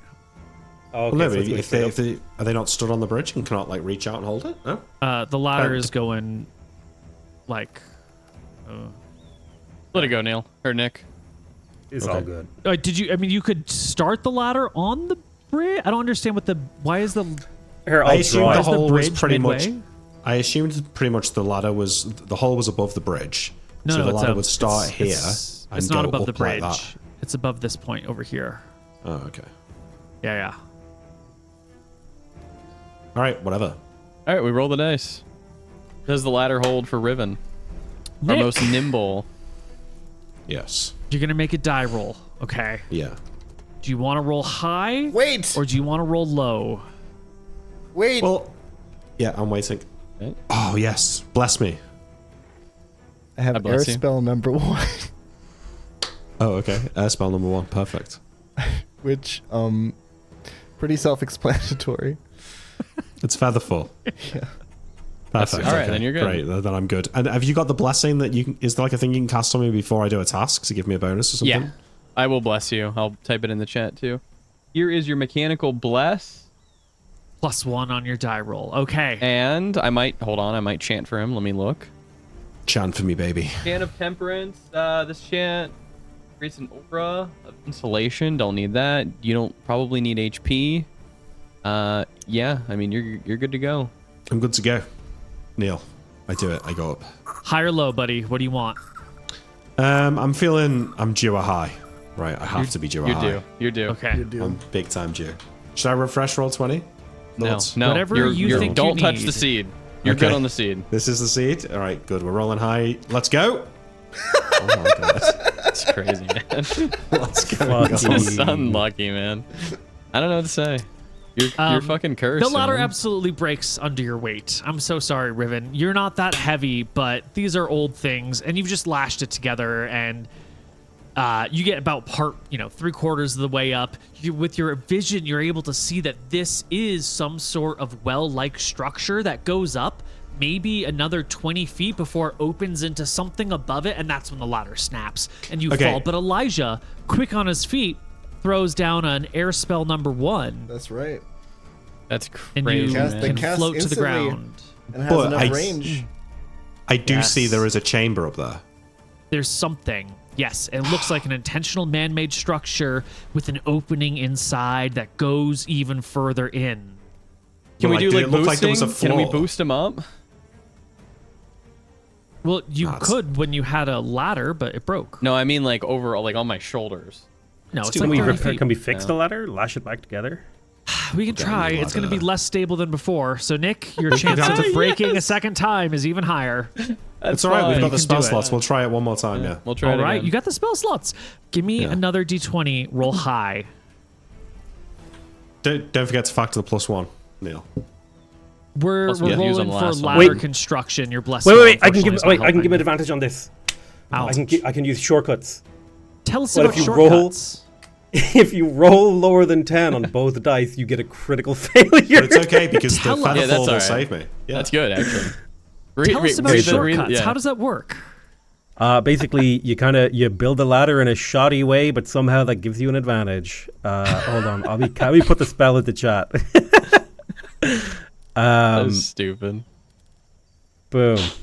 So, the target of this blessing gains advantage on their next intended action that involves rolling a d20 or d100 and fully happens within the next 10 minutes.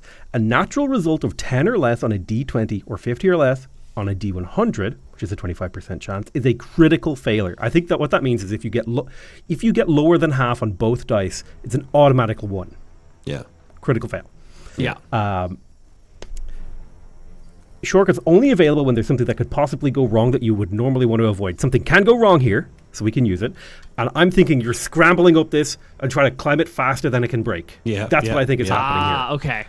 All right, so this is not, you're not casting shortcut on the construction of the ladder. You're casting shortcuts. You're being like, hey, buddy, Malchus is going to bless you here. You're going to scramble up that ladder so fast that you're being reckless, but you're just going to get there in time. I love it. And I think love it. the downside is if you fail this, I think it'll be just like this thing will just shatter into splinters. It's okay. Yeah. We got air spell number 1. How long does this thing last for? I don't think I have to recast this even, right? No, she's going to relash the ladder. it- It's going to run out.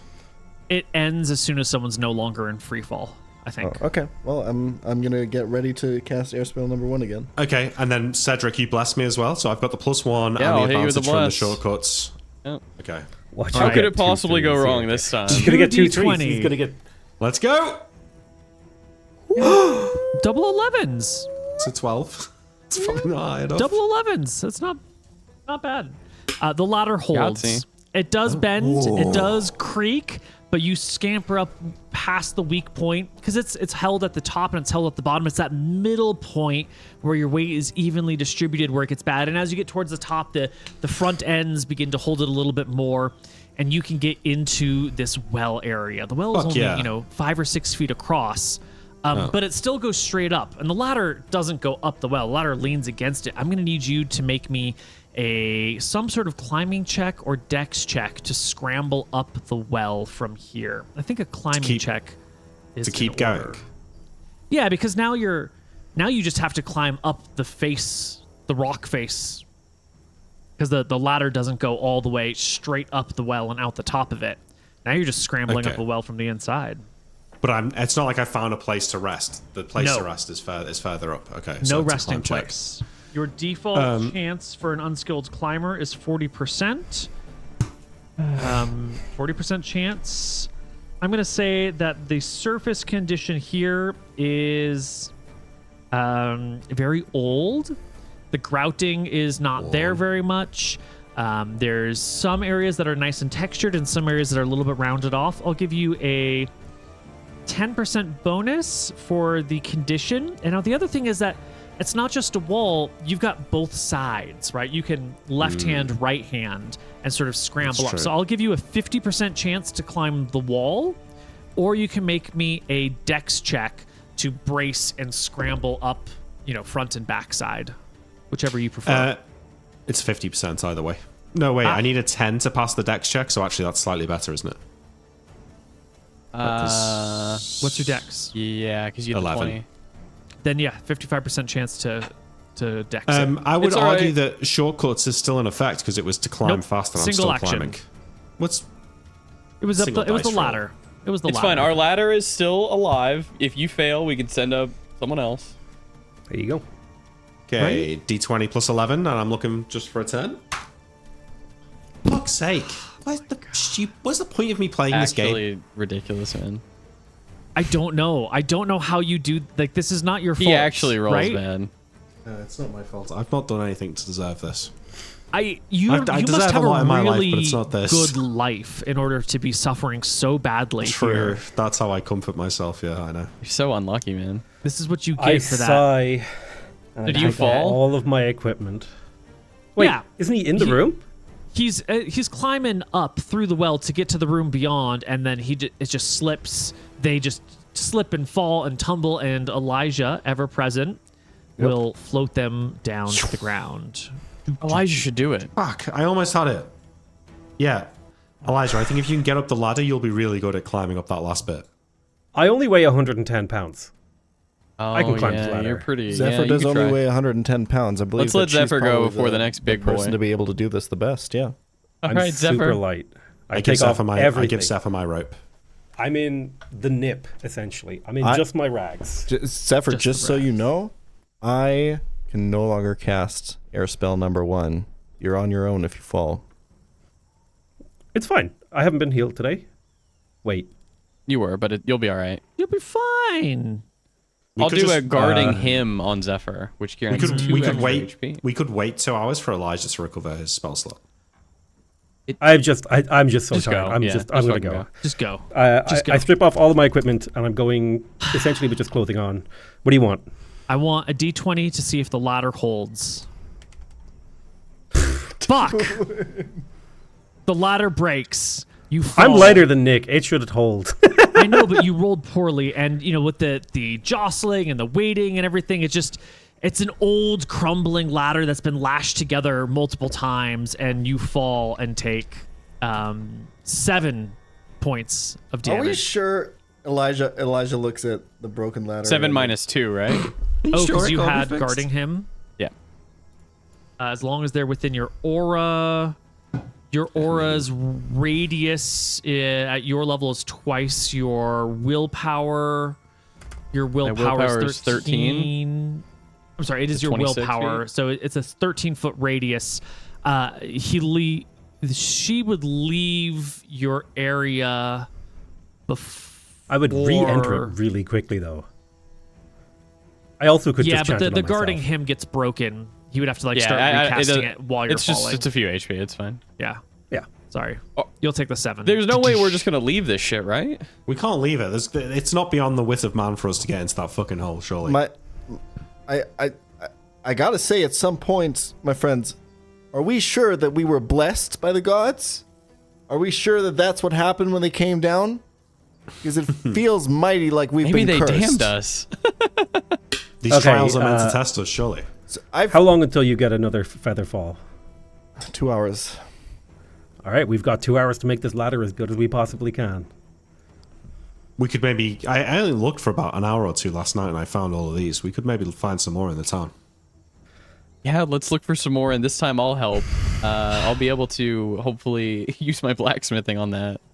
Yeah, so All let right. Elijah rest so he can get his spell slots back and the rest of us can go and search for ladders. Just let us in Yeah. here, Neil. Let us in. Look, it's not my fault. I am not in control of these die rolls. No, You head these back are out into the atrocious. town. Maybe the blacksmith should engineer the ladder and not the Yes. the forest Gardener. elf, right? The gardener. I go and look for some real supplies like hammer and nail. And instead of just roping them together, I'm actually going to fucking put them together like they should Yeah, be. we're gonna get some planks. And He's gonna... Yeah. He's constructing this shit. I'm constructing You this go- shit. We all... You rip up fences, you rip up floorboards, you are going to do what it takes. You'll gather town supplies and take a couple of hours to put together like a kit that you'll then take into the dungeon and then assemble a ladder by torchlight in the dungeon. And it's going to take hours. And you have to haul all this material. Essentially, the rest of this day is going to be spent prepping the ladder. And tomorrow, you'll be able to go in Okay. And It's fine. We're doing Mooten it. will build I'm you pissed a off. fucking ladder the right We're way. gonna get in there. That's Let's two go. more. That's 2 more air spells, baby. Yeah, Elijah can Yeah, we got assist our you in the air spells back. construction with some math if you need to. Like maybe Yeah, you can help do, me like, with the math. measuring We and do some stuff like that. trigonometry on this Yeah, we do ladder. some Yeah. trigonometry, This is a good wow. 30-foot ladder. Yep. We're all going to be able to go up this time. Yeah. All right. Okay, As a great. stand-in for engineering, Mooten, Okay. you know, we're going to do this once we're back to climbing. I'm going to have you make me a blacksmithing check to make sure that you don't fuck up the ladder atrociously, All right. which I think is a good check for you. It's a very good check, guys. It's a very good check. Okay. You're not Very going to good fuck this check. up, okay? No, We can't fuck this up. This we is can. easy. Just tell me when you're If you ready, and I will do, throw that check out there. We'll That's probably it. just have to end the campaign. yeah, okay. I'm ready. All right. Is the it, next so day. next day? Next Here's day. the healing Wait, can we- spells coming out. Yeah, healing Let's do spells. This one's for healing. Nick. Wait. 2d8. I'm not over 25 now. No. 1d8. Sorry, not over 75. I'm full HP, by the way. Here's mine. And mine? You're full, And yours. right? You need more? Yeah, you need more. Oh, you know your hurts, yeah. Oh, did you? 1d8. Wait, who was the first roll for? That was for Nick, and then you get 4. My Perfect. queen. All right. Yas. Okay. We're back in. You've back. got Good this shit, big ass guys. ladder. You're nailing things together. painted You're and binding everything. things together. You're putting it up. Who's climbing up this fucker who then still has to climb up through the well? It's got.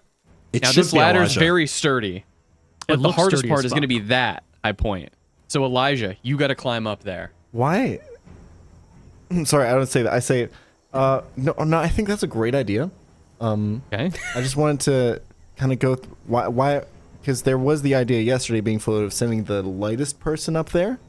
That's because the ladder that Riven built was. We all built the ladder together, Cedric. Okay. Sorry, yeah. That's The the one that best. Riven fashioned and was the lead on was a little bit because it needed to be done quickly. It was a little bit less prepared. Since we did this whole day, this one's gonna carry your weight. That's not the problem. The problem is you see up there. Well, your hands look like they're the perfect size to just get in between those gaps and get you up. And then you'll take this. I hand you the rope, and you'll hoist it down and let us all climb up. All right, Malchus blessed you with grace, Elijah. You'll be able to do it. I Zephyr. roll if up my you- sleeves and say, I could also do it. I agree. What? I think Zephyr is a good fit. I'm not All afraid. right, we'll let Zephyr go. Okay. What's Zephyr's dex? 11. Not His fucking dex is 17. 18, bro. Oh, you're going, Elijah. Get off that Elijah, you ladder. got to go up there. Come on. I cast You guys shortcuts are and bless right. on him. You guys are right. I Here's cast your bless. Here's your Good. shortcuts. Nice. I cast bless on myself. I can cast Feather All Fall right. on myself if I feel myself falling, right? Totally. Sorry, Yeah. air spell number 1.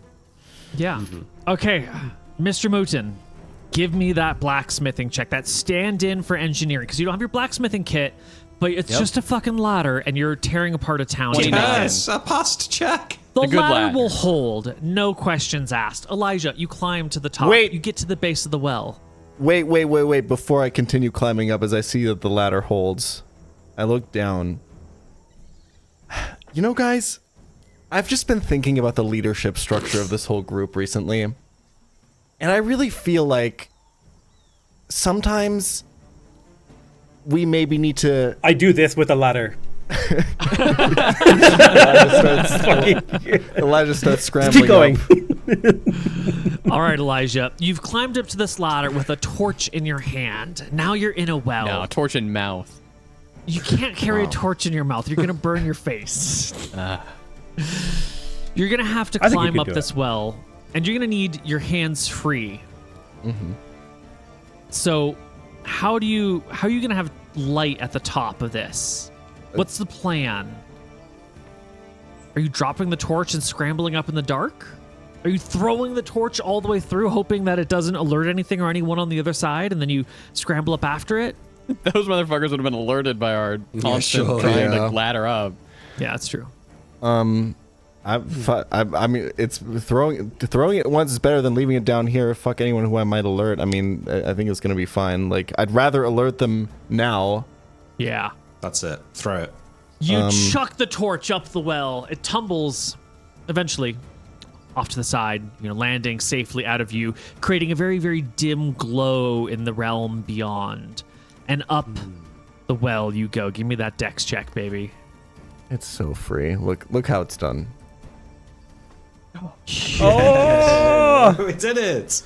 I would have Let's failed also that check. note good that thing we didn't Mooten- send. No, never mind. It's fine. Yeah, it's fine.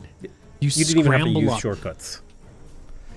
You get through the well, and you find Elijah. yourself. Still in awe at his ability to even do something like this. Still not used to what is essentially a young, fit man's body carrying him up here. Surprised at himself, but also kind of proud. You find yourself in Good an job, Elijah. ancient chamber.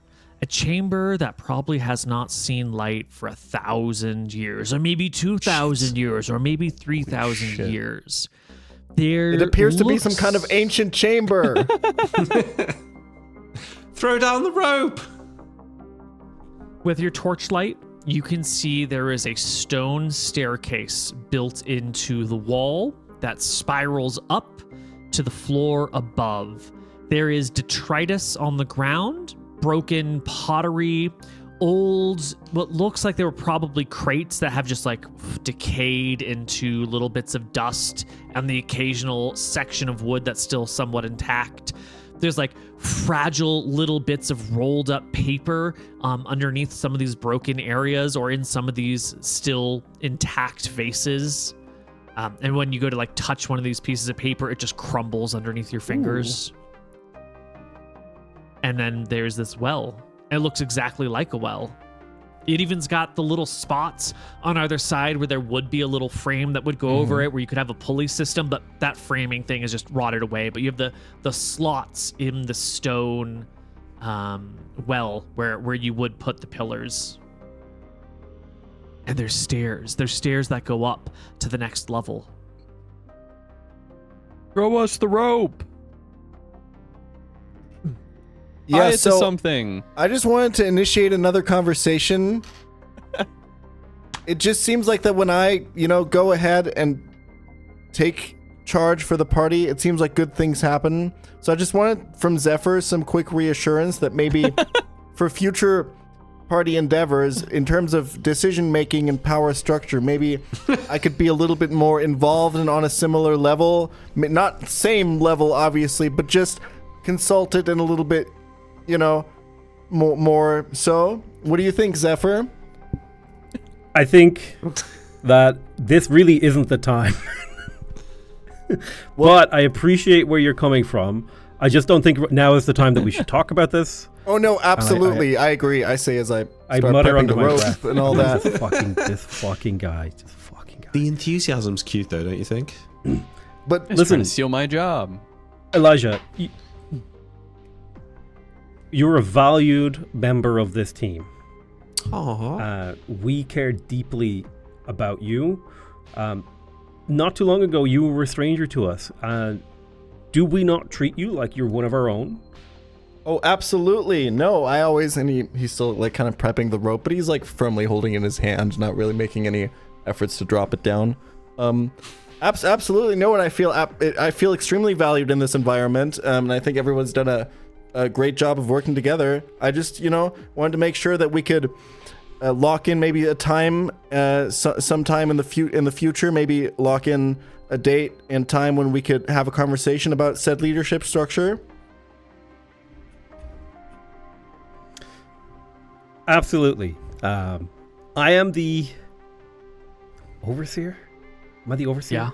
Yeah, you are. Listen, I'm the overseer. It is a important position. However, with the revival of the empire, just throw the fucking rope down. Tomorrow, 6 p.m. Sound good to you? If we could talk about it tomorrow at 6 p.m., just please throw the rope down. Elijah throws the rope down. Pretty good. The rest of the party can follow We suit. climb up. The chance to climb out of the well with the rope is not 100, but it's very good. It is... 90? It's 95%. Okay. So just So- don't roll one. Everyone That's easy. roll me a No D100. way I can fail that. Don't roll higher than I a will 96. also bless everyone for this. Don't know if that matters, but all right. Here we go. Here's mine. Yeah, I'm Excellent. good. I'm up. Excellent. Yes. Zephyr, lower don't than roll 96. what? Don't Do roll not Don't 96. roll above a 96. Yeah. Oh, Woo, all right, 79. everyone makes it up. When I get to the top, I give Elijah a hug and I say, "Great job, Elijah." Thank you, Riven. Thank you. I couldn't have done it without you guys. This is a great team effort, and It's I'm just really glad. you went up there so quick. Yeah, Elijah, you need to work on your timing, okay? If you want to talk about the leadership structure of this party, when you're in the middle of a dungeon exploration, Not the With- greatest time. it's just a timing thing, okay? There could have been a Gru, there could have been a monster, you know those things your parents tell you about when you were a kid?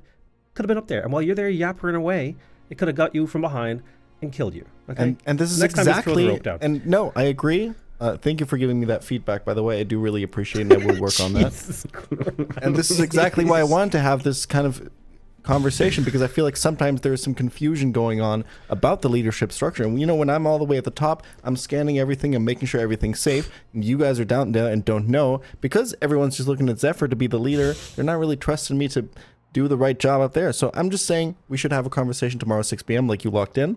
And then it's all going to be good. This is I actually don't know like why triggering this is so triggering.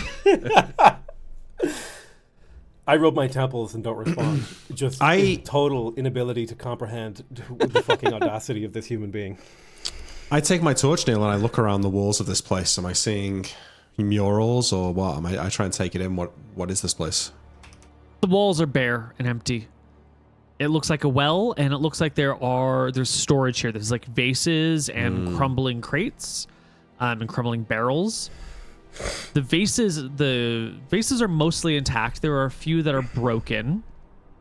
When you look into them, some of them have like remains of scrolls in them.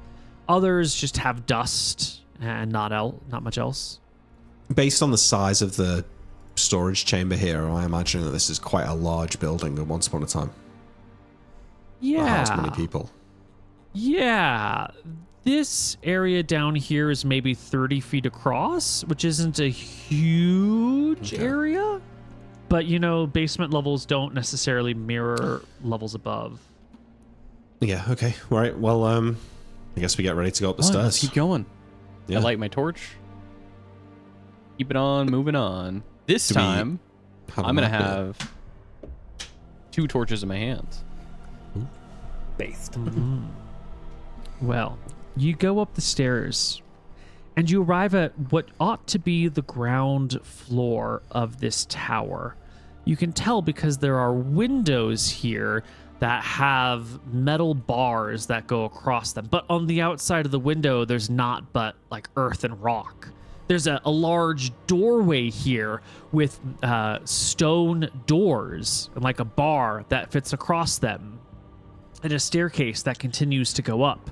And there's some other small chambers in here. What looks like rooms, or should have been rooms, but the doors that walked into those rooms are mostly crumbled away with little bits of rotting metal still hanging out into the space where they used to grasp onto a door that's now gone, but the metal frame is still intact. It looks like a long abandoned structure.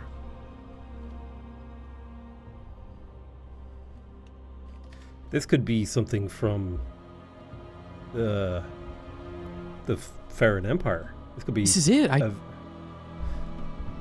You think This is so? what we were there might be talking something about. in here. Yeah, Yeah. this is where the magic items are, right, Riven?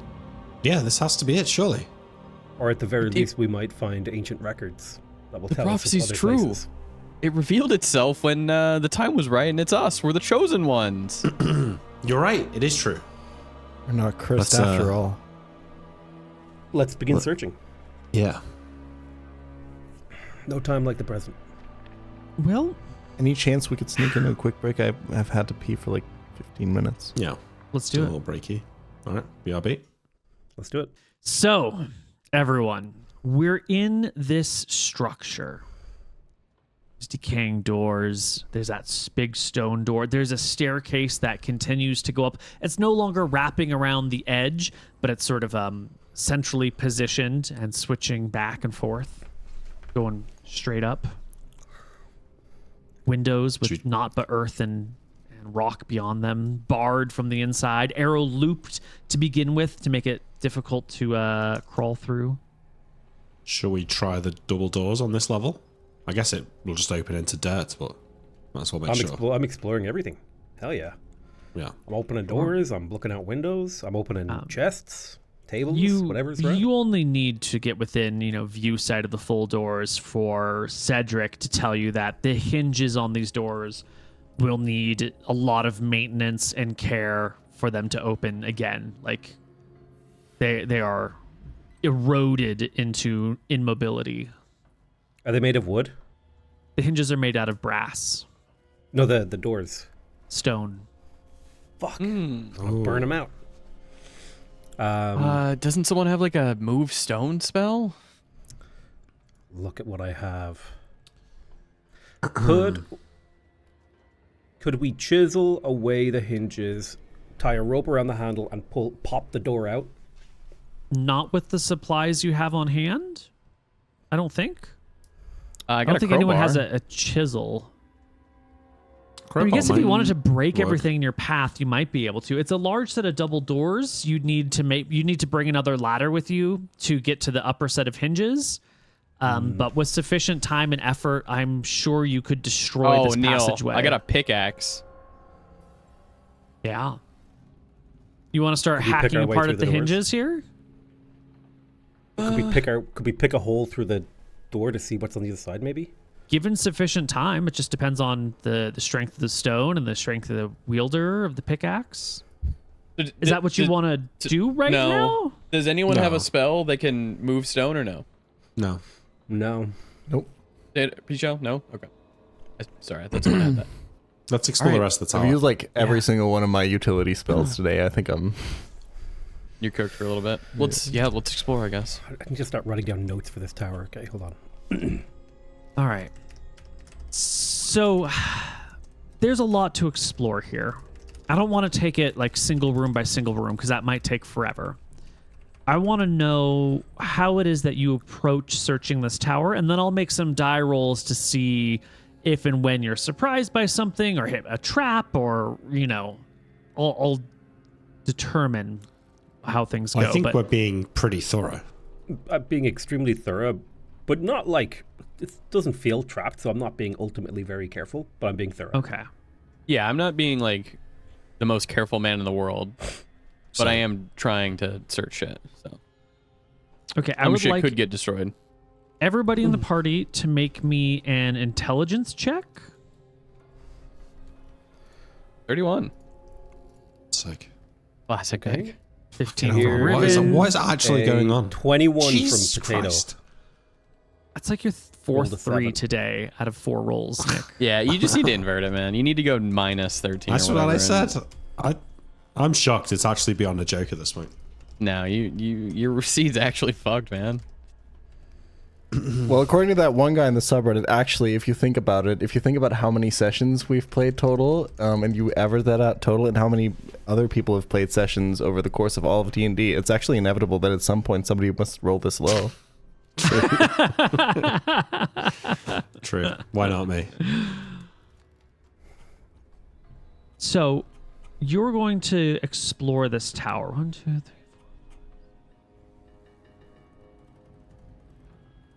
Is it 9 floors? It's 9 floors tall, which makes this Jesus. an extremely tall tower. You want to go back to ancient days, you didn't see a lot of 9-floored buildings out there. All right. This is very tall. There will Don't be see a lot of windows. 9-floored buildings now, do you? I mean, in America, where we have technology and Mate, civilization. I don't mean in America. I mean in fucking modern Arcadia. Oh no, there's still not 9-floor buildings. Do you not think we've got buildings with 9 floors in Europe? Not in the UK. Yeah, sure, okay. So this is a 9-story stone tower. This is a 9-story stone tower. Now there's windows all over the place, and they all look out to rock and stone and earth beyond you. How would this have even happened? Earthquake, maybe the soil like liquefied over centuries. But the tower didn't fall? Maybe all the soil around it is actually dead slime. True. It actually is very smart, Jeremiah, actually. You can 9 stories. quickly see the purpose of some of these things. Like, if the first floor is the well, which it's not really, the second floor is that entrance area where there were a couple of other rooms, the purposes of which were kind of hard to determine. Could have been anything, really. It's been thousands of years, probably. The next floor up sort of looks like maybe some sort of barracks or living area. And then the area above that seems a little ceremonial. It's got all like these big open spaces. And there's these little metal bolts that are sticking out of the walls in a bunch of places. Like it used to fasten something to the wall, but whatever it was that was here is like far faded and gone away by now. In that same floor, the fourth one that you've come across, you will find a lot of rusted scrap iron on the ground. And what's your name? Cedric, you can tell pretty quickly that a lot of this stuff is like old weapons, like arrowheads or daggers or swords or spear tips that, this room was once an armory, and the wood from all these weapons has faded, and then the metals of these weapons have just corroded over the thousands of years that they've been sitting here rotting. Because there's plenty of access to moisture from that earth and stone where water probably leaks in. You continue up to another floor that has a lot more doors and a lot more chambers, and it looks like this was probably some sort of, I don't know, bureaucratic area. Elijah, you just innately feel at home here. You can kind of see the structure of like, well, this room opens into all of these, and so like this one is probably where like the boss would be, and then these other rooms would be the where their little minions work, and you can see how this one's separated off from these other people, and this is the corner office, and blah blah blah. You get up to the next floor where things start to get interesting. You come up in the middle of this room, and all the other floors, like that well floor, that very bottom one was like 30 feet across. All the floors since then have been like 80 feet across, maybe 100 if you count the outside. Who really knows? This one is really big and open. You don't have a lot of substructures. You don't have like lots of small rooms on this floor. You do have built not into the edge of the tower, but like in a little bit is a stone archway. It's not just an archway, it's like a big block of stone with an archway built into one side that has that double line across it with a whole series of ruins. It almost looks like the gateway that leads into whatever that is above Riven's mom's house. Riven's like house, our mountain thing. Yeah, but the archway doesn't have a door in it, and it's just solid stone on the other side of the arch. So interesting. And the rest of this room is huge. And there's, symbols in other parts of the room that you for the life of you couldn't figure out what the hell they mean. You'd probably need to be, they probably mean something to the people of the time.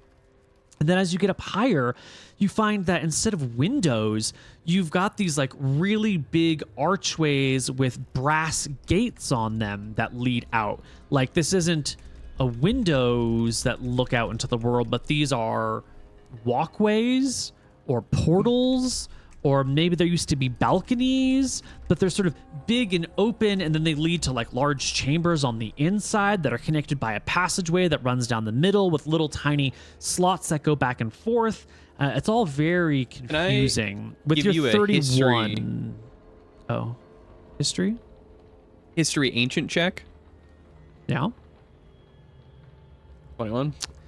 I was going to say, with your 31, this kind of feels like it might be a set of stables, but instead of like with stables, you've got like a walkway that goes down the middle, and then you've got like little stables that are built on the sides. This looks like you've got separate chambers with a little walkway that is walled off. So instead of like, when you walk through a barn, you're kind of in an Yep. open area and you've got little segments. This is more like large blocked off stone rooms with a passageway that runs down the middle. It feels like a stable, but with that ancient history check, they've talked in the past about like the flying knights. And some people say they rode dragons. Some people they say they rode drakes, or they rode griffins, or they rode wyverns, or they rode giant eagles. The legends are all mixed up.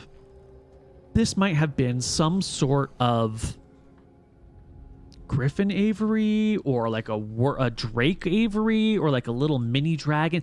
This might have been areas where like creatures could have jumped out and flown from this structure when it was standing above ground.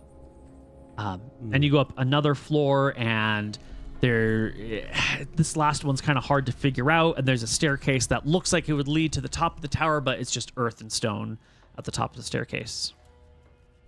Interesting. So- I obviously share the info about the flying knights. I think that this might be the flying knights shit. Possibly this is a ancient watchtower or garrison building. Yeah. Yeah, Can- maybe a bit sorry, big just to for go a through the watchtower. Just to go through the floors again. The first floor was the well. The second floor was the entrance. The third Yep. floor was the barracks. Yep. The fourth floor was the ceremonial. The fifth floor was uncertain. Maybe like an admin's area Okay. The sixth floor was was the one what? with the gateway, the portal.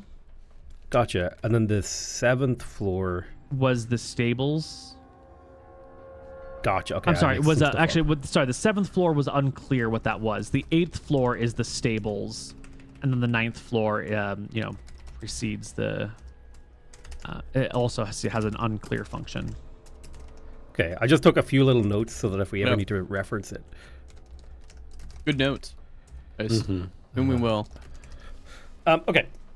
It's just for my own little history. Yep. What do you think? What do you think we could find here? Anything useful?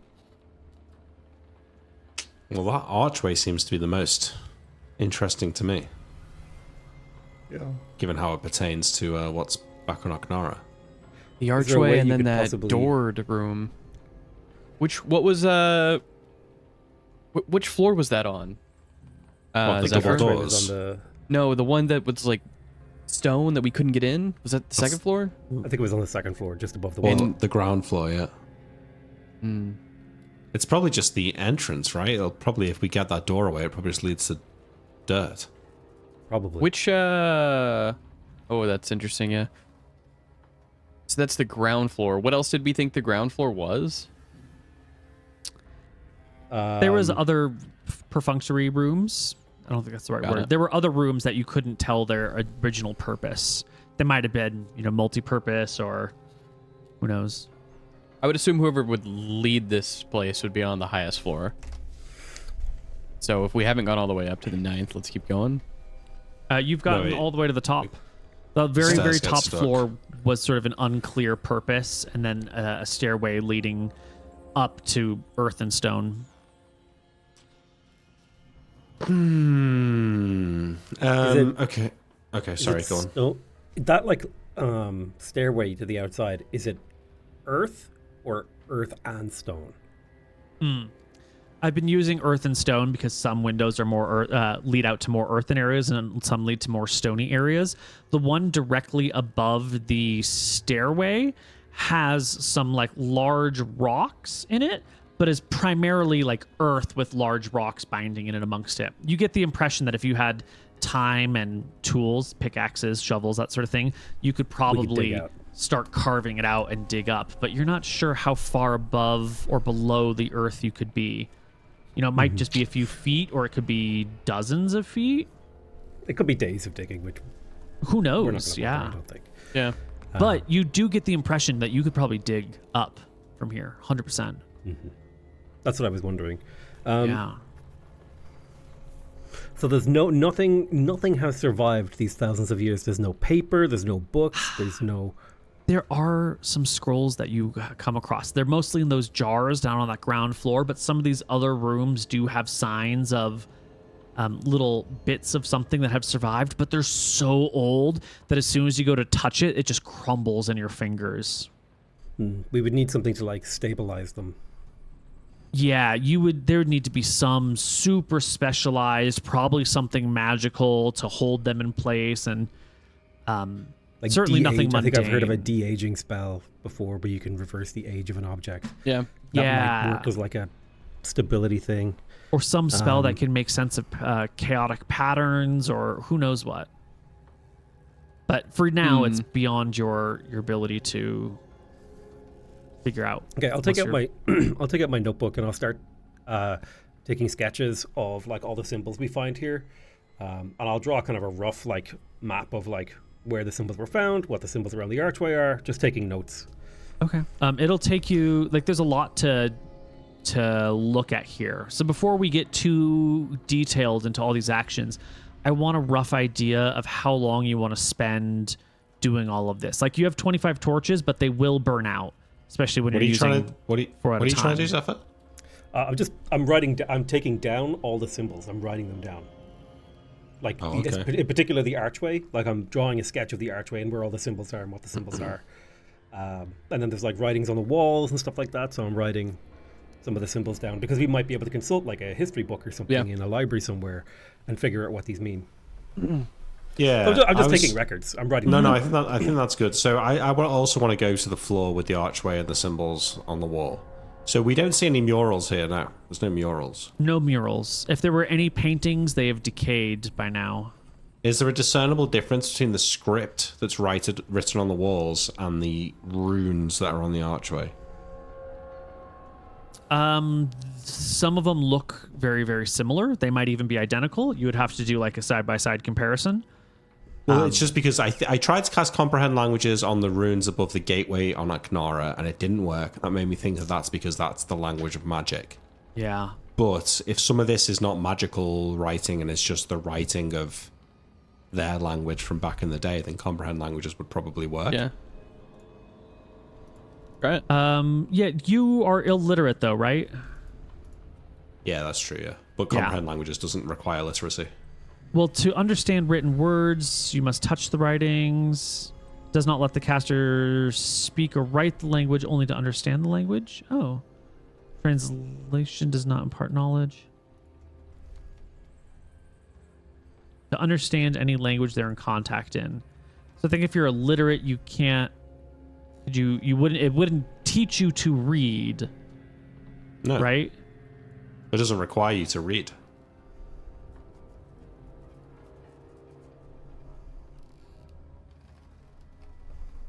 In any language they're in contact in to understand the spoken language. You must touch the creature to understand written words. You must touch the writings. You can't speak or write the language, only understand the language. Okay. I see what you're saying. Yeah. Because you could cast Comprehend Languages to read French, even if you don't read French. Yeah, but I wouldn't want to. No, but in theory, that's the point of the spell, right? It doesn't require you to speak the language. And being literate in English doesn't help you read Cyrillic. Здравствуйте. Plus, the idea that I can cast Dictation to write, and I can cast Comprehend Languages to read, means that I can read and write without actually having a Which is literacy hilarious. proficiency. This was not. Just funny, yeah. Yeah. Okay.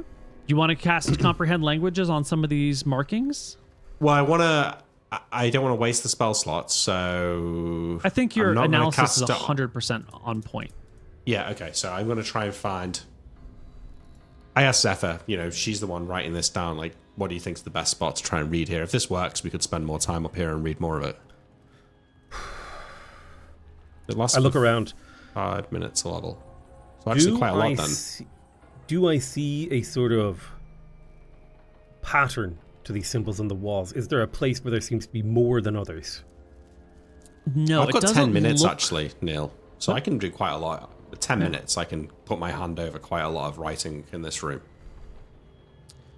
Yeah. It doesn't look like there are long strung out sentences, right? It'll be like on this archway, there's sort of a series of markings that go up and over and around, and then over on this wall there's like a big symbol with 2 others beneath it, and then over on this wall there's a big symbol with 2 others beneath it. And so it's sort of, it doesn't, you don't get the impression that there's like that's like a page of text. It seems to be more symbolic. Maybe it's like stand here, or this says exit. Maybe it's directions. It's hard to tell. Maybe it says like this is northeast or something. Well, if it's not that much writing, then I can probably do all of it with one casting. So Yeah. I follow him around and gonna I do write that. down. yeah, so I'm going to dictate what it means, and you can write it down in our language. Excellent. Okay, there you go. Now, this is the second time you've tried to comprehend languages on some of these ancient writings. Yeah. And this is the second time that you're wondering if your spell is completely failing or if this is not traditional writing. Because when you put your hand on the symbol, you don't get anything out of it. You don't get like, this means, exit, fire exit this way. It just, you feel the MP burn, but you are definitely not imparted with any additional knowledge of what this means. Your initial assessment that this is the language of magic might be accurate. Oh, right. I was trying to make it so they all look similar to the language on the runes. I mean, yeah. Okay. I don't sure.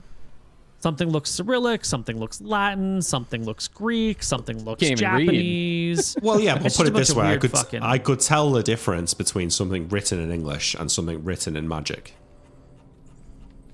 Right? Like, even if I couldn't read it, I'd be able to tell the difference. Like the script, you mean? Yeah. Yeah.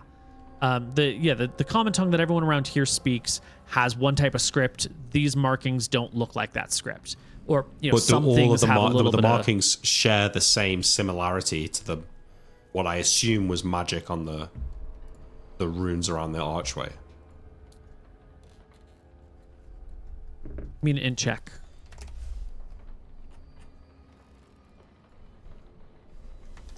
You think there's some similarity, but honestly, you just haven't spent enough time with these things to be super Well, familiar. it doesn't matter anyway, because I can't read Yeah. it. So, okay. The one other thing I wanted to try was casting.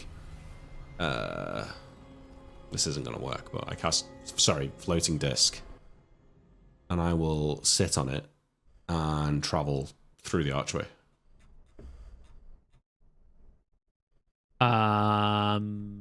Can you give me more words on that? I cast Tensor's floating disc. Yeah. I sit on the disc, Yeah. and I float the disc through the archway. Caster creates a slightly concave circular plane of force known as a floating disc. Floats at approximately 3 feet above the ground at all times, remains level, will not stop moving.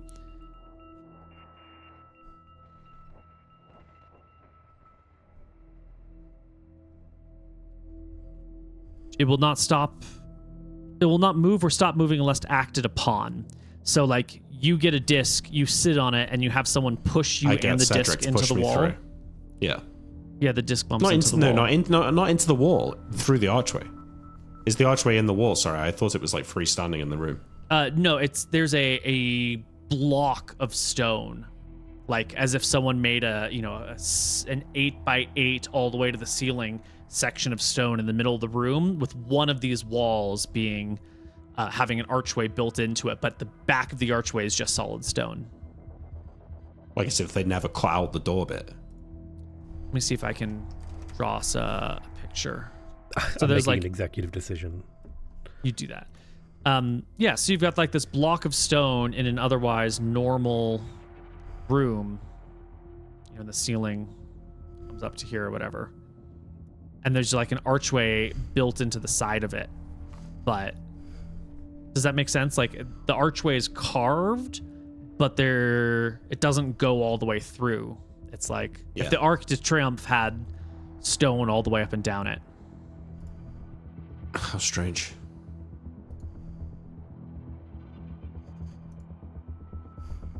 Well, the party has spent God.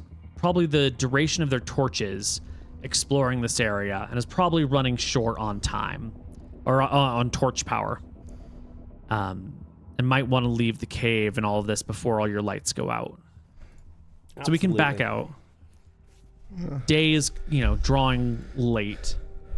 You've been exploring this weird thing that probably no one would believe you if you told them about. It's buried somewhere over here.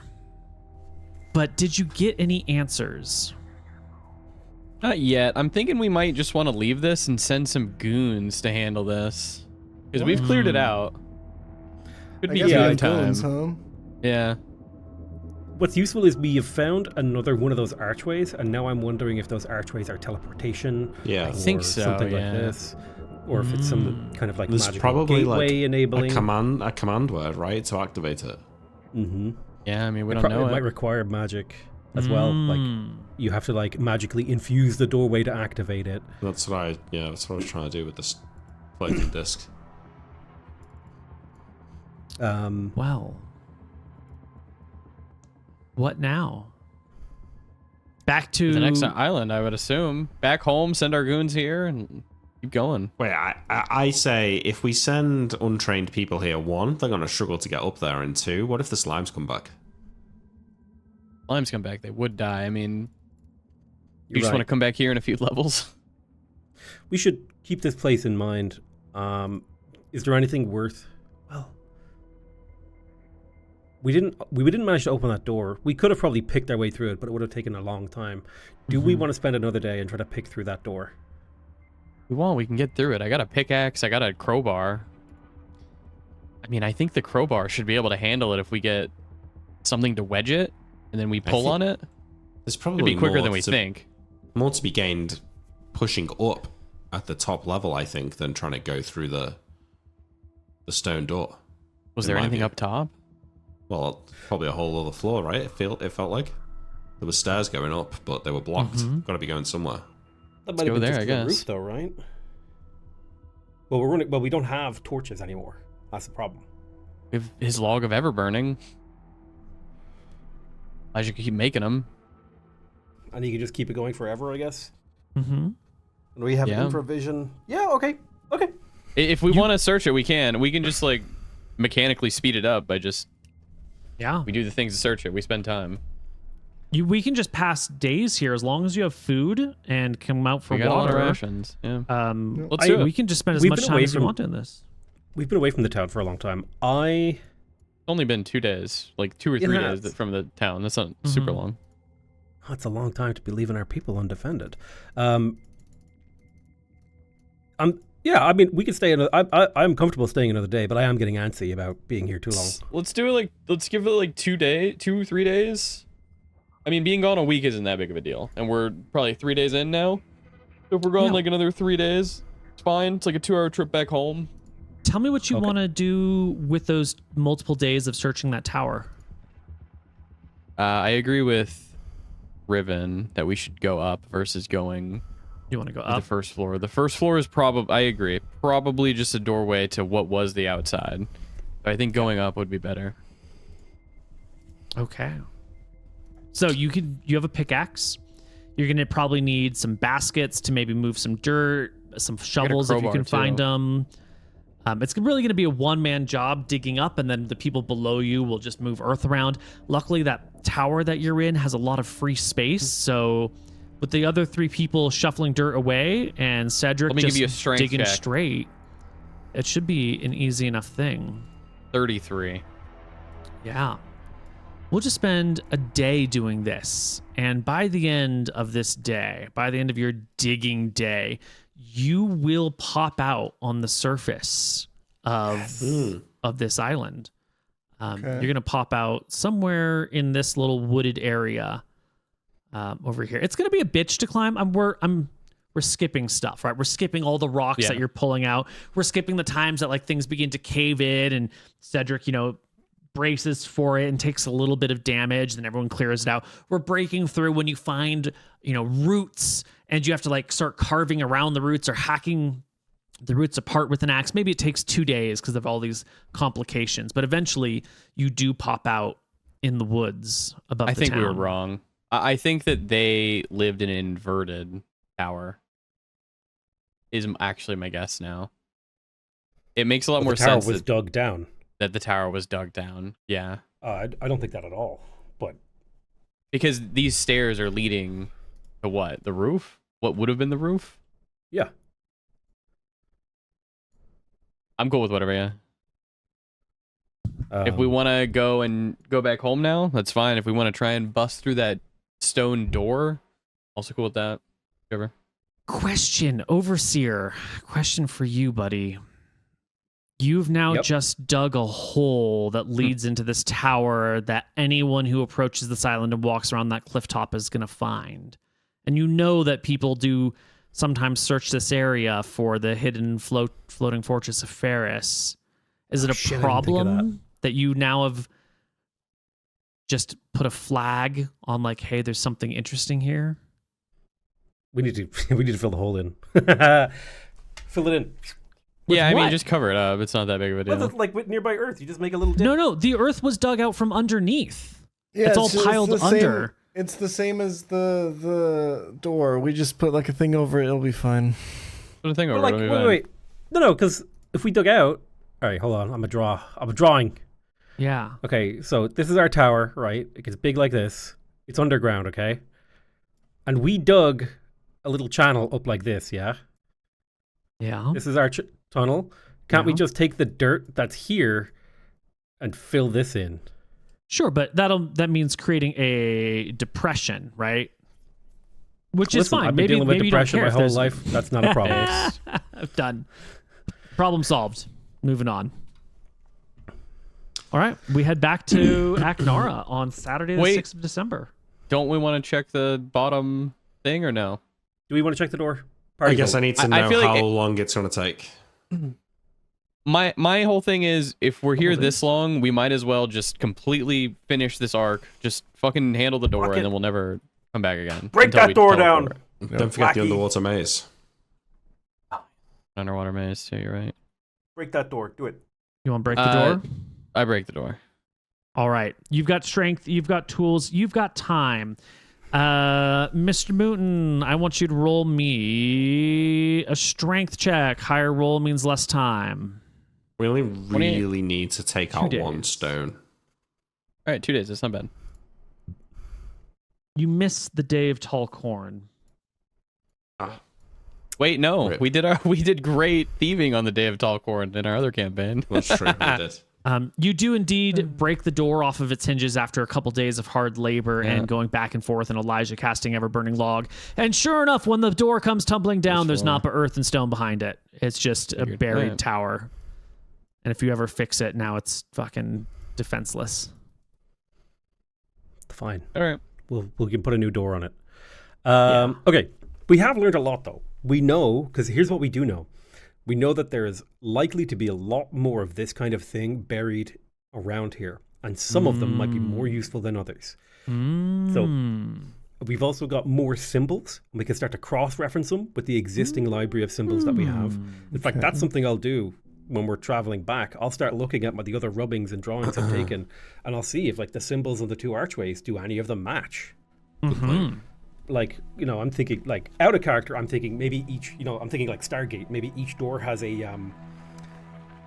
like a phone number.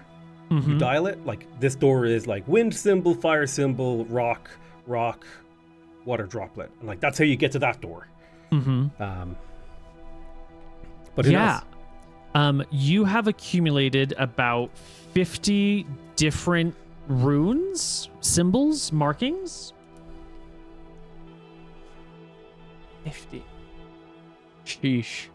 And to be fair, some of these things might be two symbols that you are interpreting as one, or maybe there's something that you think is one symbol that is actually two separate symbols. Right, it's a foreign language to you, but by what you can tell, there's about 50 symbols. And give me your best intelligence check there, Zephyr. Here you go. I don't expect to, like, fully comprehend this language, but I hope to start seeing patterns. The 19. With a 19, you get the impression, like, you can notice that there are at least two symbols that you're sure are the same in both. Then there are a couple of other things where there's like a symbol, but in the other place there is a mirrored version of it, and you're not certain if that symbol is pointing towards something. Like an E and a 3, are those the same symbol, or are those like two separate symbols, or is like it's actually the 3 prongs are pointing at a thing, and so it's the same symbol. You just have to like change the geography. So there's a couple of things where you're like, ooh, I don't know. Different script, different handwriting, different direction, maybe the same thing. But there's definitely 2 that are the same across both regions. Okay, that's good to know. We've established that the languages are at least connected, right? Yeah. And are likely from the same time period, which Yes. is, we kind of assumed this, but it's nice to know that there is at least some commonality between them. And the more pieces of the puzzle that we find, the more we'll understand. Neil, which island on the map is just us Bay? The one you just put the square around? Hunter's Bay. Yes. Hunter's Bay, sorry, yeah.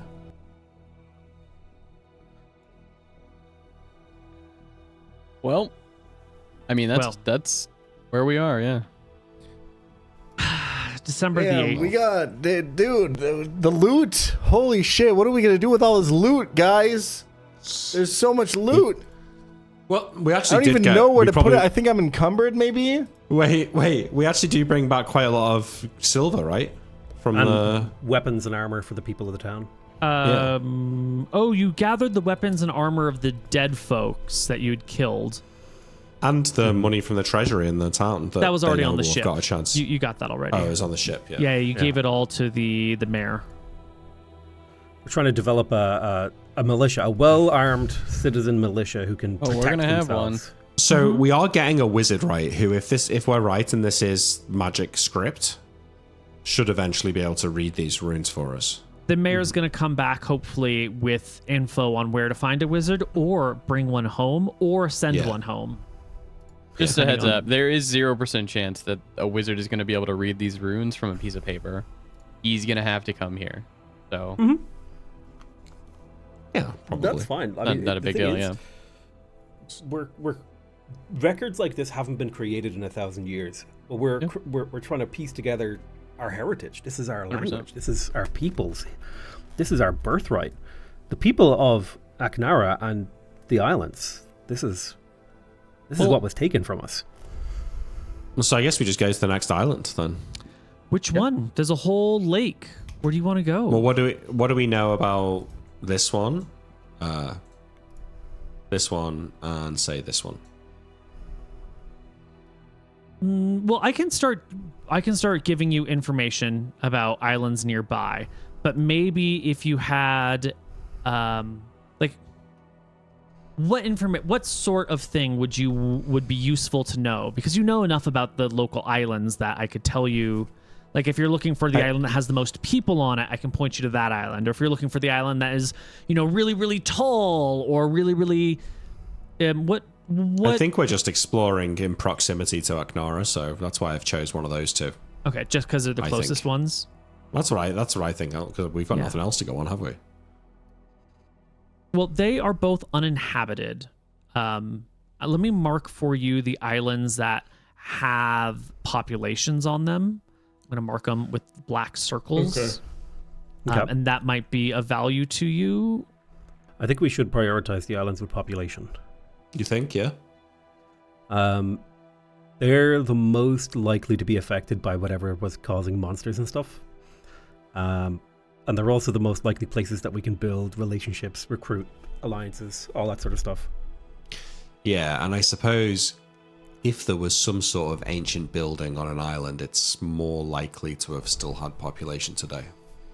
And they likely disassembled some of these structures to build their current towns, right? Because these rocks are, like a lot of Aknara is built from disassembled old fortress, right? Well, why don't we go to this little trio of islands up here then? I think They're the that would closest be- population centers. I like that. They're likely to be linked culturally. They're likely to have There's probably all interesting sorts of situation adventures going we can get into over there. get into some wacky adventures. All right. Well, you can get back to Aknara without any problem on Monday, December 8th. That was a big waste of time, guys. No, My bad. because we almost certainly got at least 100 XP there, Neil. Well, in one respect, it was a waste of time. However, we finished defeating an incredibly dangerous enemy, buying us a very important time. In addition to that, we learned a lot more. Even if it isn't very useful information, we did learn a lot more about the nature of the ruins of the fortress. And we learned to rely on each other. And what about Jeremiah? I mean, he's supposed to talk to you about, the leadership and all that. Next day, 6 p.m., we got an appointment. Elijah. I mean, it's been a few days since then, Elijah. His Yep. name's We've been a Elijah, little- not Jeremiah. I apologize. We've been quite busy. You've been here. It's been an adventure. Yeah. Well, let's hear it, quite the Elijah. adventure. Let's hear your pitch. Well, I was hoping to, talk to Zephyr about this one-on-one, but I figure we might as well, if everyone's okay with it, we can do it in a group. I was just thinking, I feel like the leadership structure of this group, of the organization of wardens, I don't like to use the term antiquated, And yet you just did. so I won't. I have I've gained a lot of respect, and I've learned so much during my time at the Wardens, and as someone who comes from a very different place, there's a couple things that I noticed that I think could use improving around here. First and foremost being said leadership structure. Now, it feels to me like there isn't much difference in...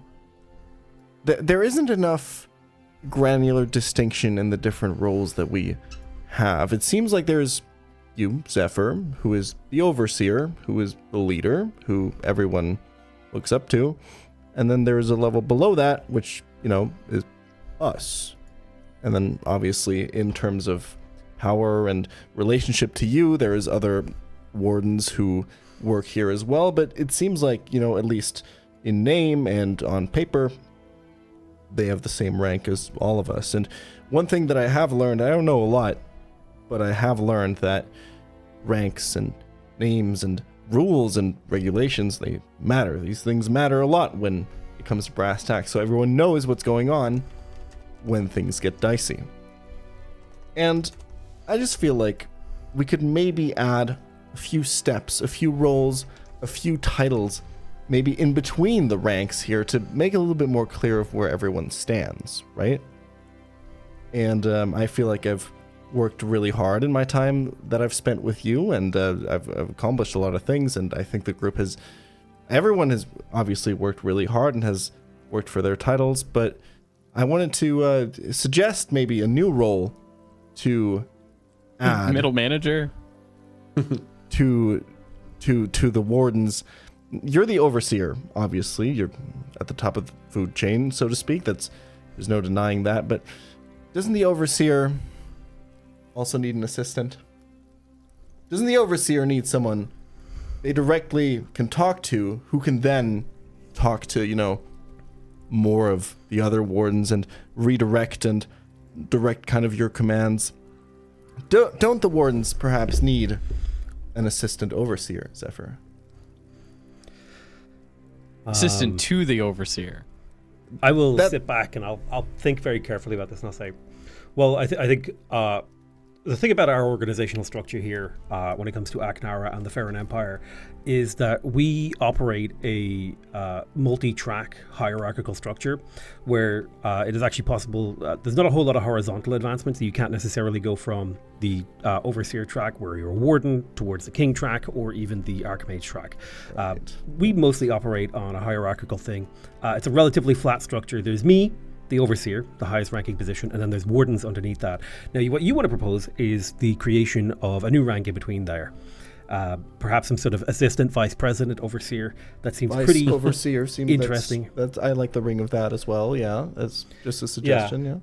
Yeah. I think what I'm hearing from you is that what you really want is recognition of your hard work, and maybe not necessarily a management structure. So, what I would like to propose is a dual advancement structure. One that involves management options, and then the other one that is more like a senior technical role. Right. So I could make you senior warden. How do you feel about that?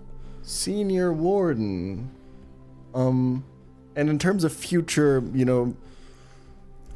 advancement propositions, in terms of future mobility throughout those ranks, and kind of also in terms of what that entails towards, my responsibilities, obviously, but also my abilities to organize within the group, because I think that's where I really shine, right? Is, organizing and making sure that everyone gets the correct information and executes on the orders that you as the overseer have. What do you think are the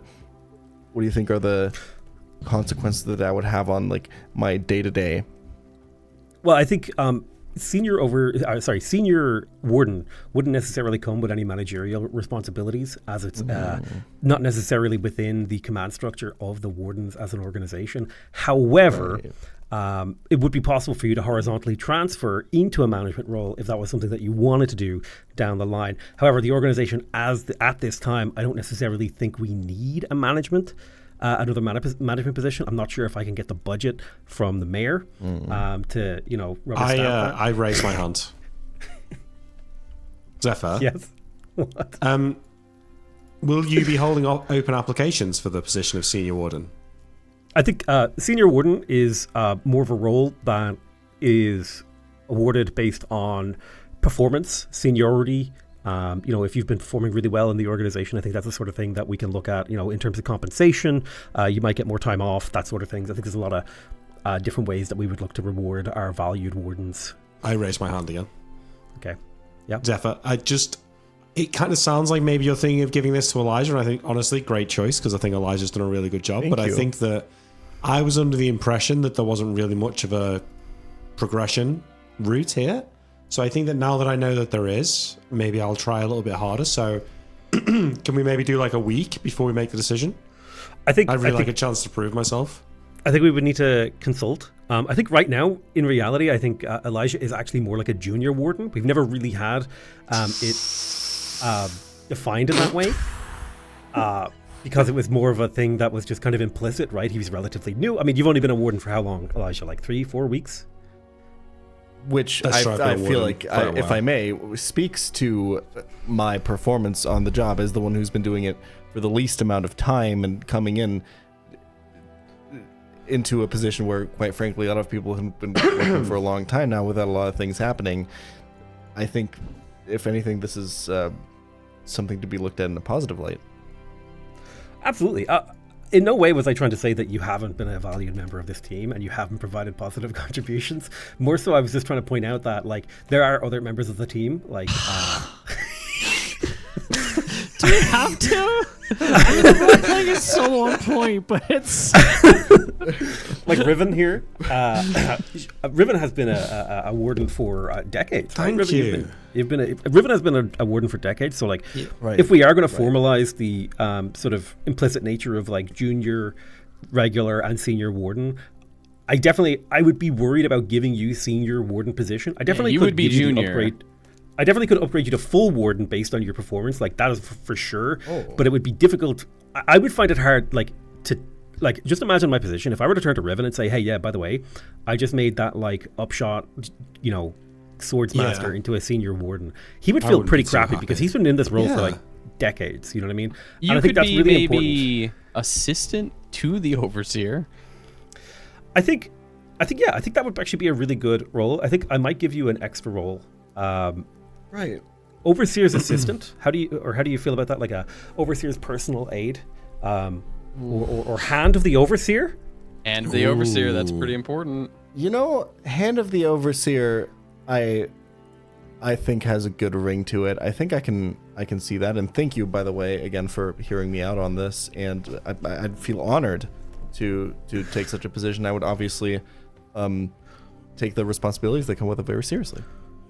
Absolutely. Now, of course, changing the organizational structure, while I do have full authority over this particular organizational structure, I will have to run this past the Armator and the mayor before I can give you full approval on this. Yeah. That's true. But I will absolutely fight for you for this position and try to make sure that you're rewarded to the way that you deserve, because you've been a valued member of this organization.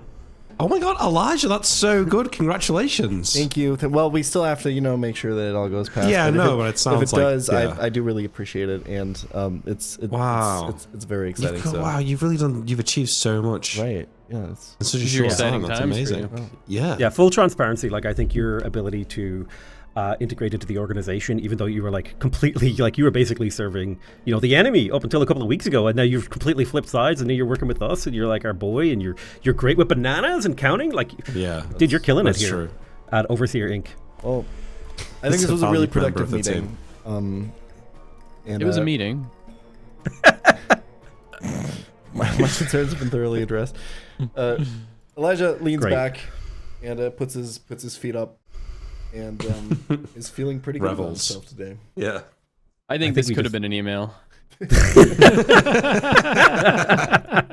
I think we just triggered a bunch of Good people one, who. Yeah. Okay.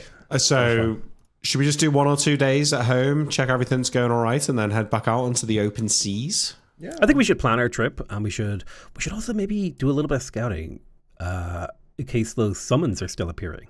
Yeah. Just like a little casual scout. You know how it is. Well, I assume the other wardens have been doing patrols, so maybe they'll be able to tell us. Mm-hmm. I would hope they've been doing their fucking jobs. All right. And also, I want to make sure I keep track of how much equipment we've given the town. Yes, I do believe I took copious notes. Copious.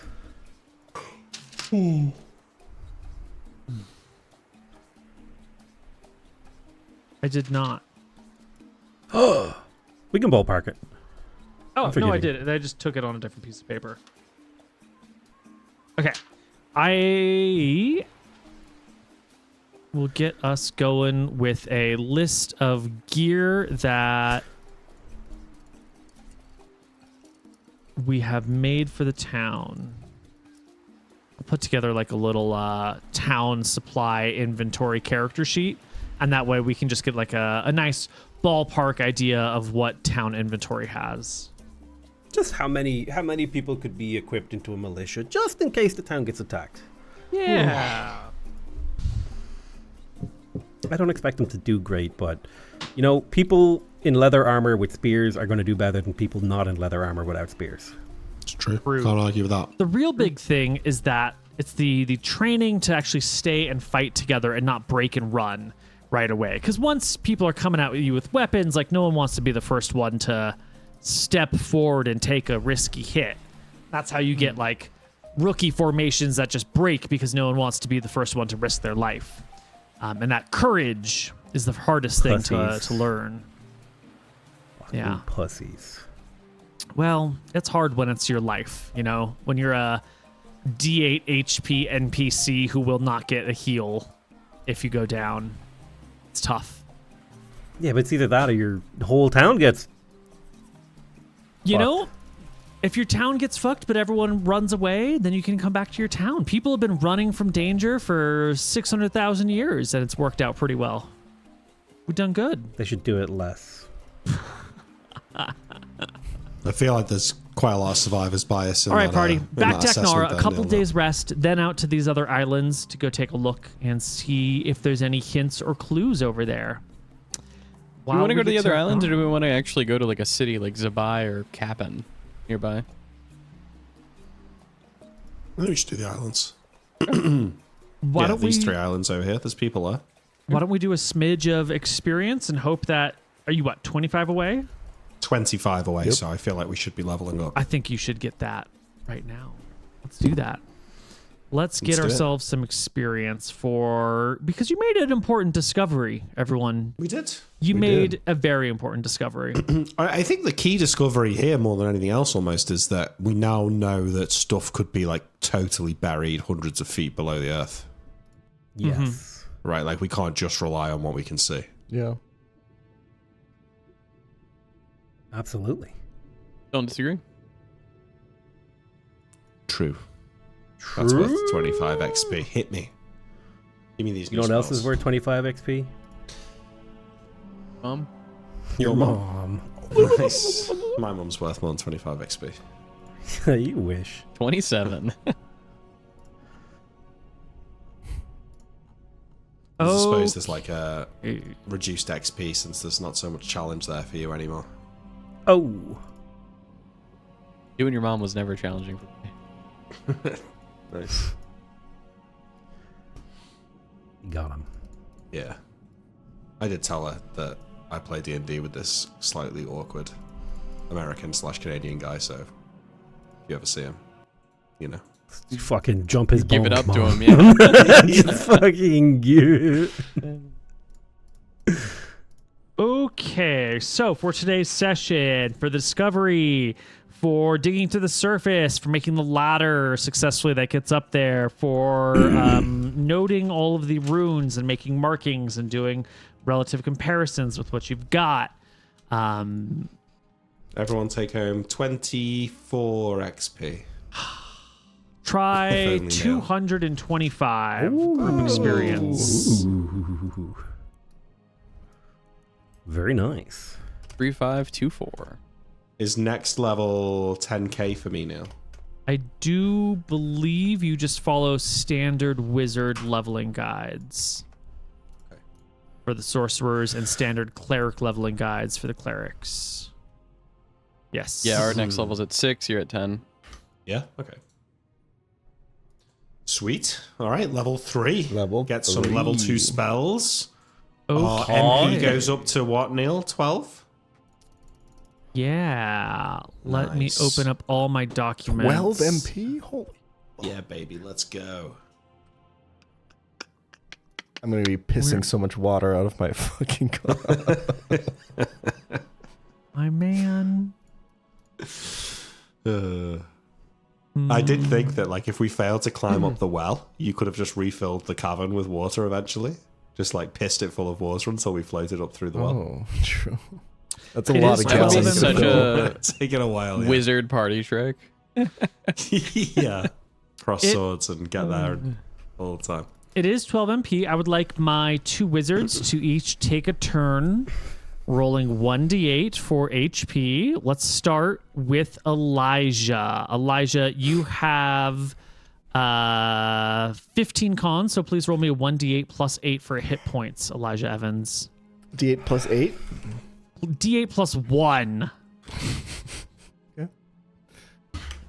Ooh, that's how you do it, baby. Nice roll. 18 max. And Okay. they Riven. Okay. You are So I've rolling obviously D8 plus been 4. D8 plus 4. I've rolled really well so far on my HP. And I've rolled like shit. Like my last like 30 rolls have been under 8, I'm pretty sure. So I'm due a roll on this. So Now- I'm going to roll it. I do have a proposition for you. Oh, no, don't do that. Careful. What?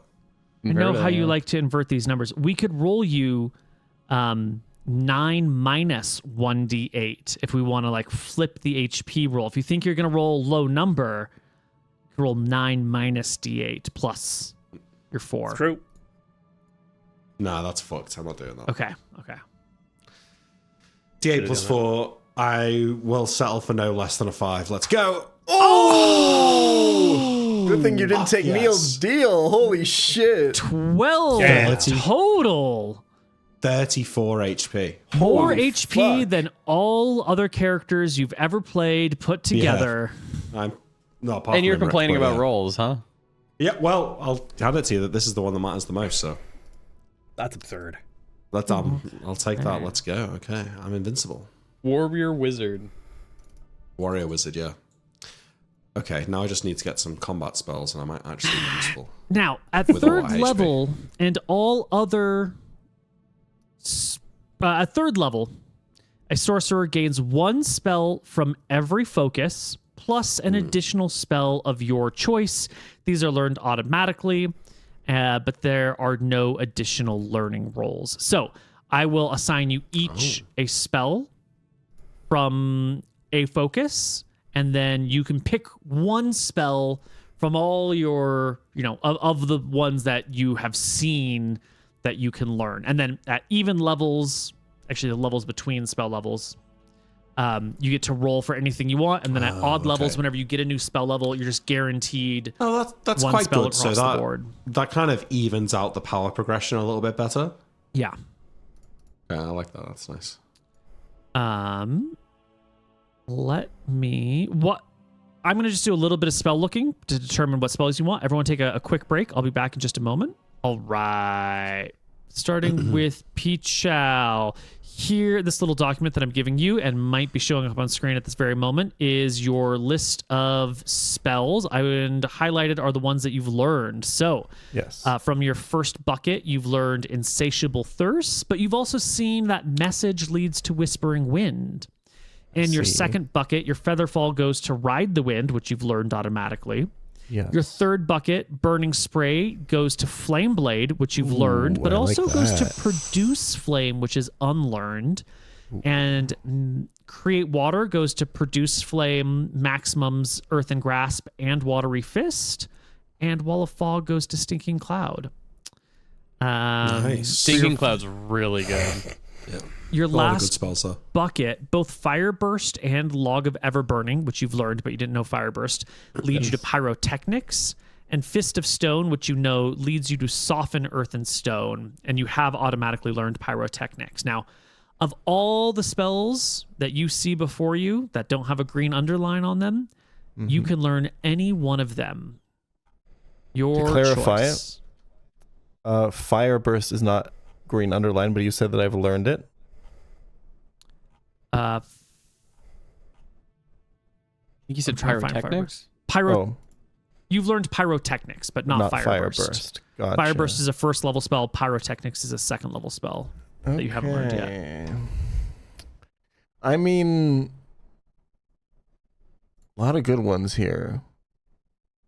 I don't know a lot of them though. Well, So- Can we help him or not, Neil? You want to keep it? You want to keep him in the dark about what they mean? I think we should let Elijah cook on his own. I agree. Judging by I think the way I'm imagining this is Elijah kind of sees this in front of him as a decision, and there's just this vibe of like something, ride the wind. This is a spell that'll, make you ride the wind, but I don't know what that means, or a stinking cloud, or a watery fist, but that's kind You of the feeling that feel- Elijah gets, but yeah. Yeah, you feel this little tangent and that you could follow this into something if you wanted. Mm-hmm. Pick a first level spell, you could pick a second level spell. Doesn't matter.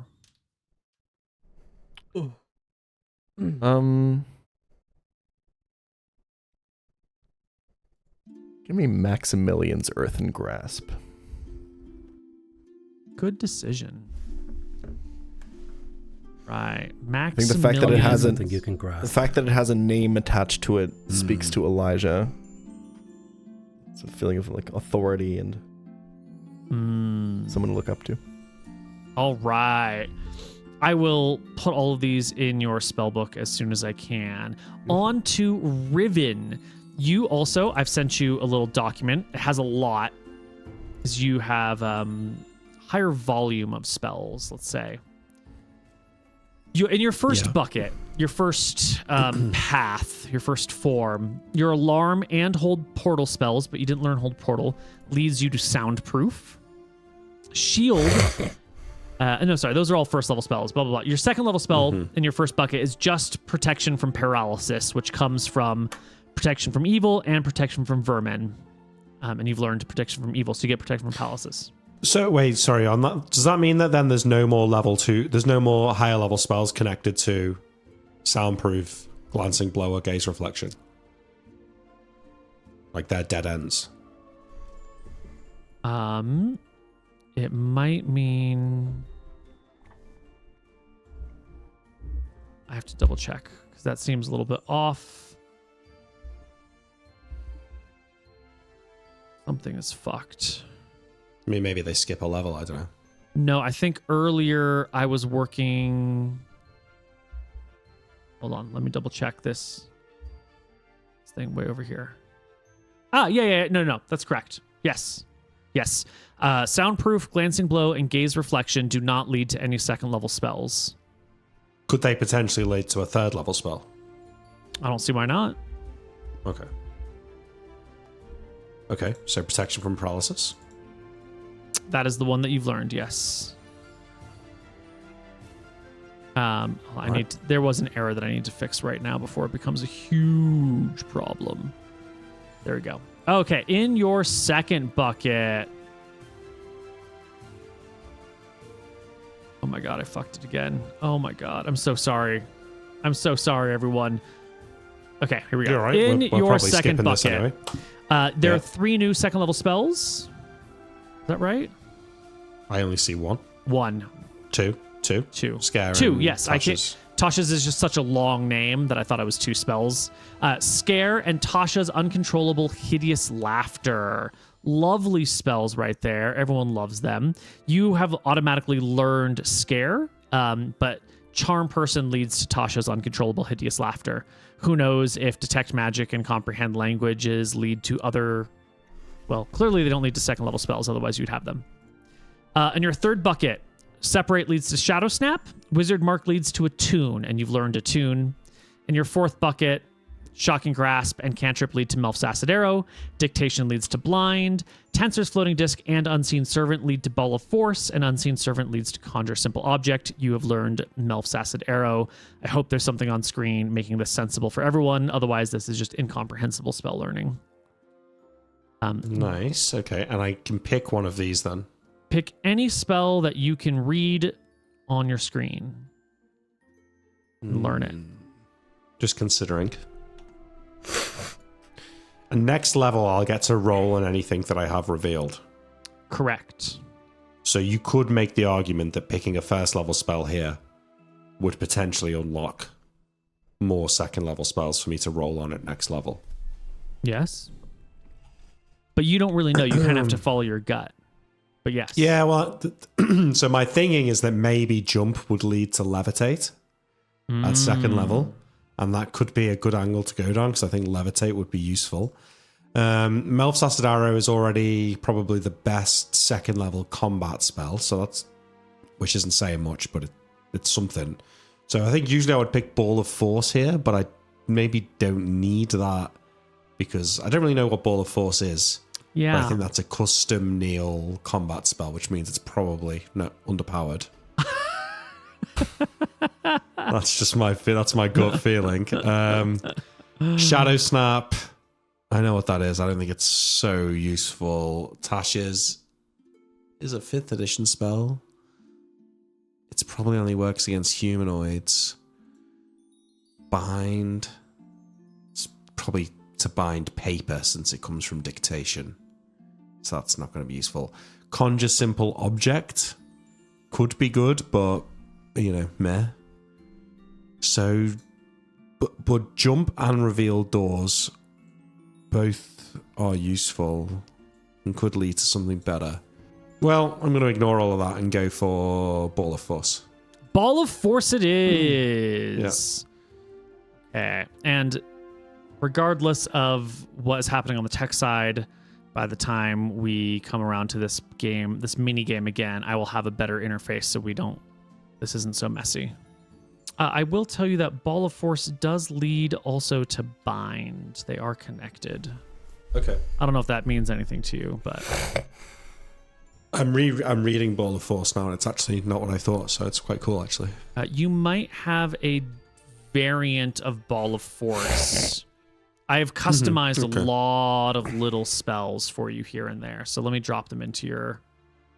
Yeah, I only just noticed that my Detect Magic is different to the others. Well, both different to the normal Detect Magic and different to the Clerical Detect Magic. Yeah. So it's like you can spend more time doing it, and the more time you spend, it increases in power. So it can either increase to only detect overwhelming but at growing range, or keep it at a small range but it gradually gets more powerful in terms of detecting smaller and smaller amounts of magic. But as you can only channel it for a number of minutes equal to your level, meaning that it doesn't max out until you get to level 7. It maxes out at power at level 7. So that's quite cool as well.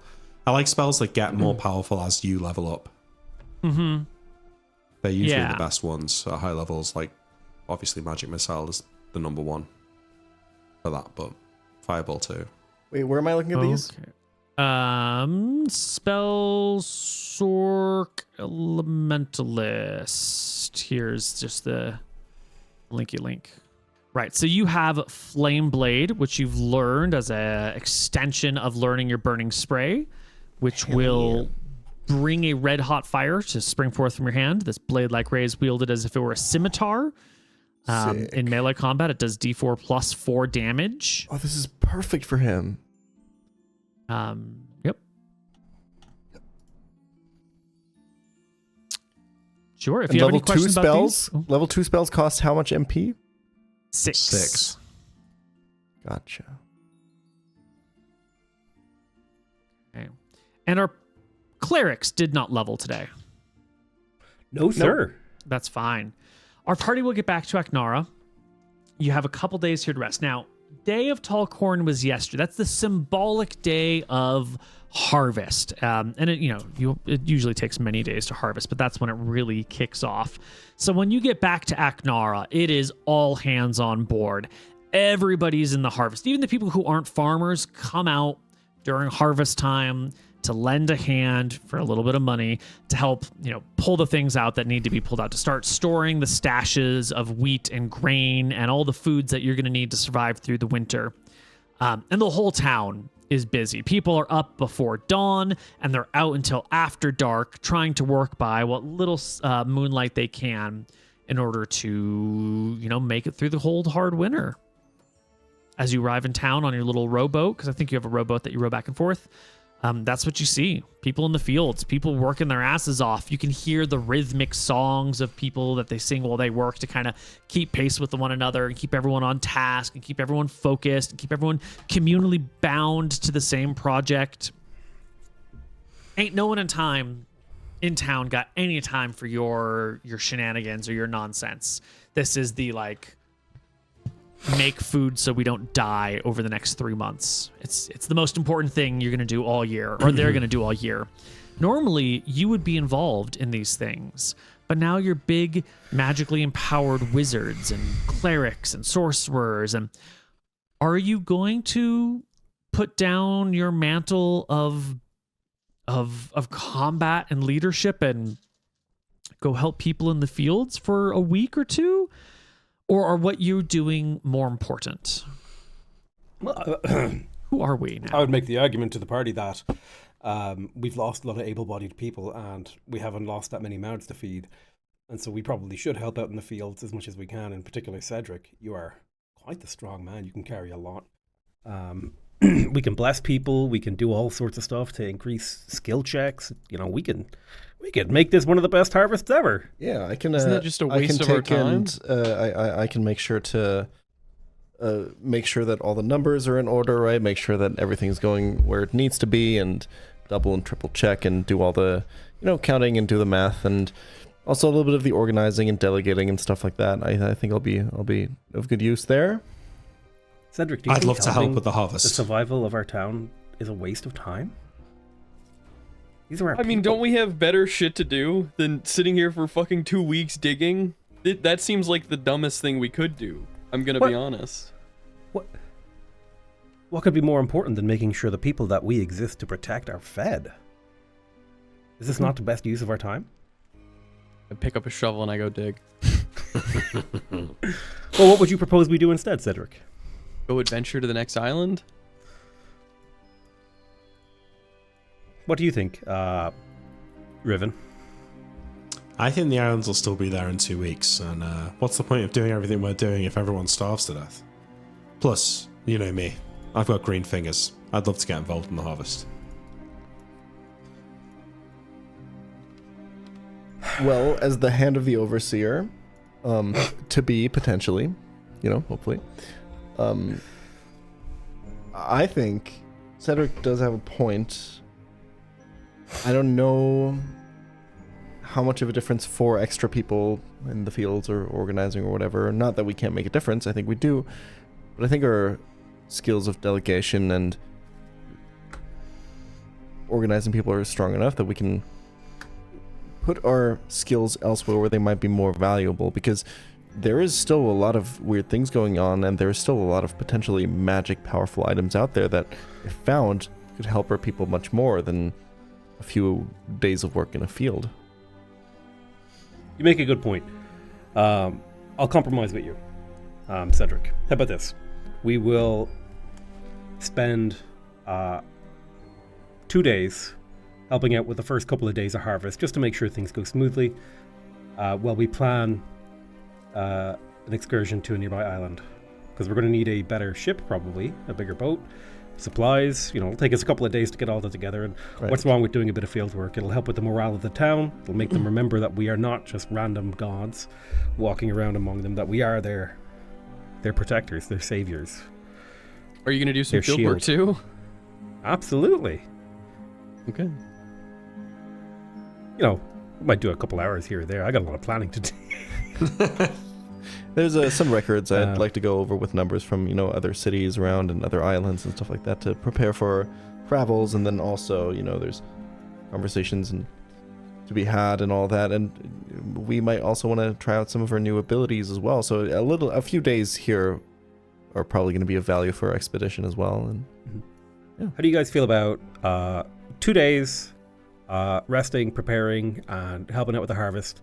Also, I might spend some time talking with the Armator to chat about the symbols and runes that we found. And tell them all about that story. Restructuring of the leadership. Yes. Right. Well, we can't I'm really happy with that. formalize that until the mayor's back. Right. So it's going to be a while. Yeah. Yeah. Sounds good. So we're helping out with the harvest, but in reality, it's just a little bit of downtime in between adventures, like a day or two before we move out. Well, the harvest is going to go on for like a week or so. Are you going to be full on deck harvesting hard, or are you just a couple days of harvesting before you're moving on? Oh, we're just normal downtime. We're just helping people out. Just for the first couple days, Just enough to level? Just enough to level, exactly. Wait, did they already level? Nope. We just did the leveling right now, so yeah. Oh, yeah. Okay. Oh, so then, well, just just like say. a normal day or two in between adventures, but we're Perfect. We're helping out. Elijah will do everything in his power to not have to do a single minute of physical labor during all of this. That sounds just about right. Elijah, can you give me an int check to see how creatively you can get out of the work you have to do?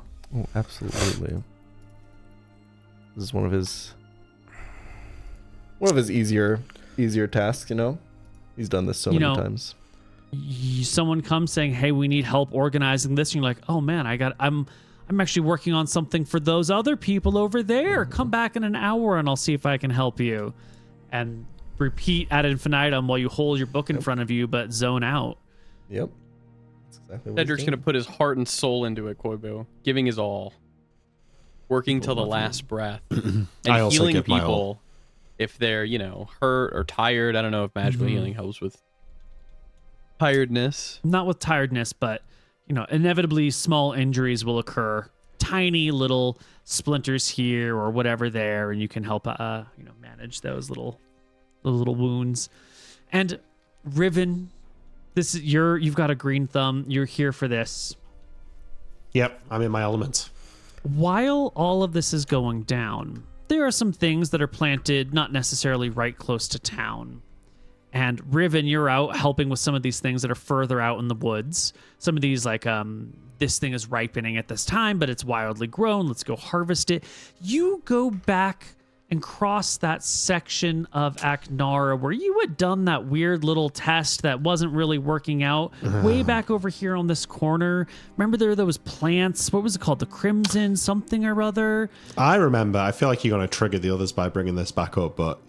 yeah, what was it called? Well, you had transplanted some things from an area where they normally grow to an area where they weren't supposed to grow but are growing. And sure enough, now that you walk back here, they're flourishing in that spot.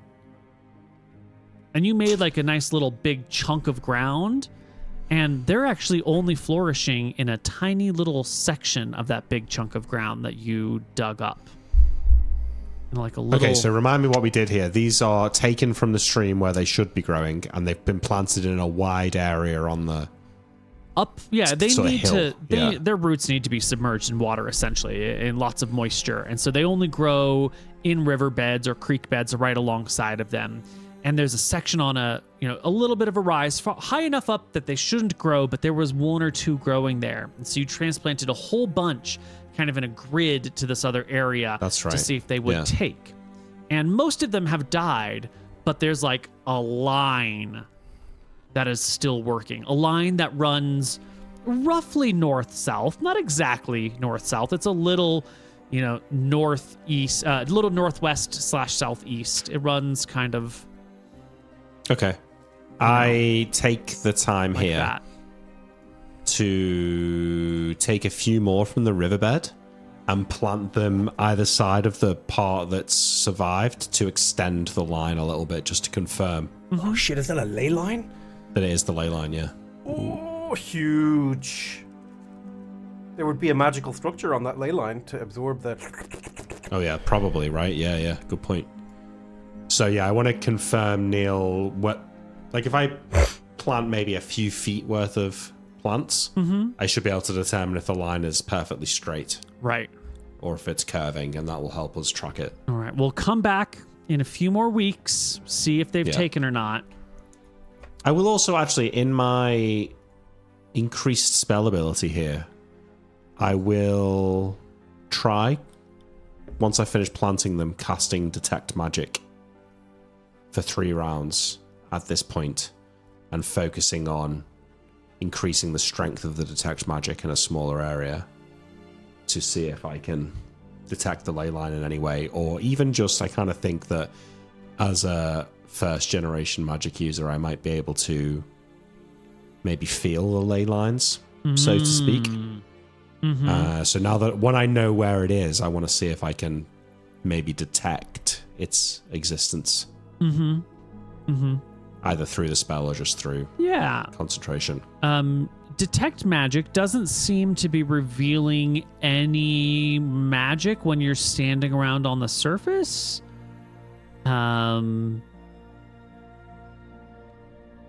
Yeah, maybe if you dig deep, or maybe if you it's not apparent. You can't just walk over it, concentrate for a few minutes, and then Yeah. feel it. Okay, no, I'm going to leave it. I leave my plants to grow, and then when I've got more solid evidence, I'll bring it back to the Overseer, the hand of the Overseer, and Cedric. Okay. Great. If ever you guys have any magical experiments that you want to come up with, DM them to me between sessions, and we'll find a way to mechanize it so you can get results without spending too much in-game time, tinkering. Nice. Okay. Well, Excuse me. when we come back next week, we're going to go to those nearby islands, and we're going to go see what's on over there. I'll have a little primer for you, because you know a little bit about the surrounding islands, of course. And then we're going to explore. Maybe we'll get into some combat. Maybe we'll save the world. Who knows? All that and more next time on Floating Fortress.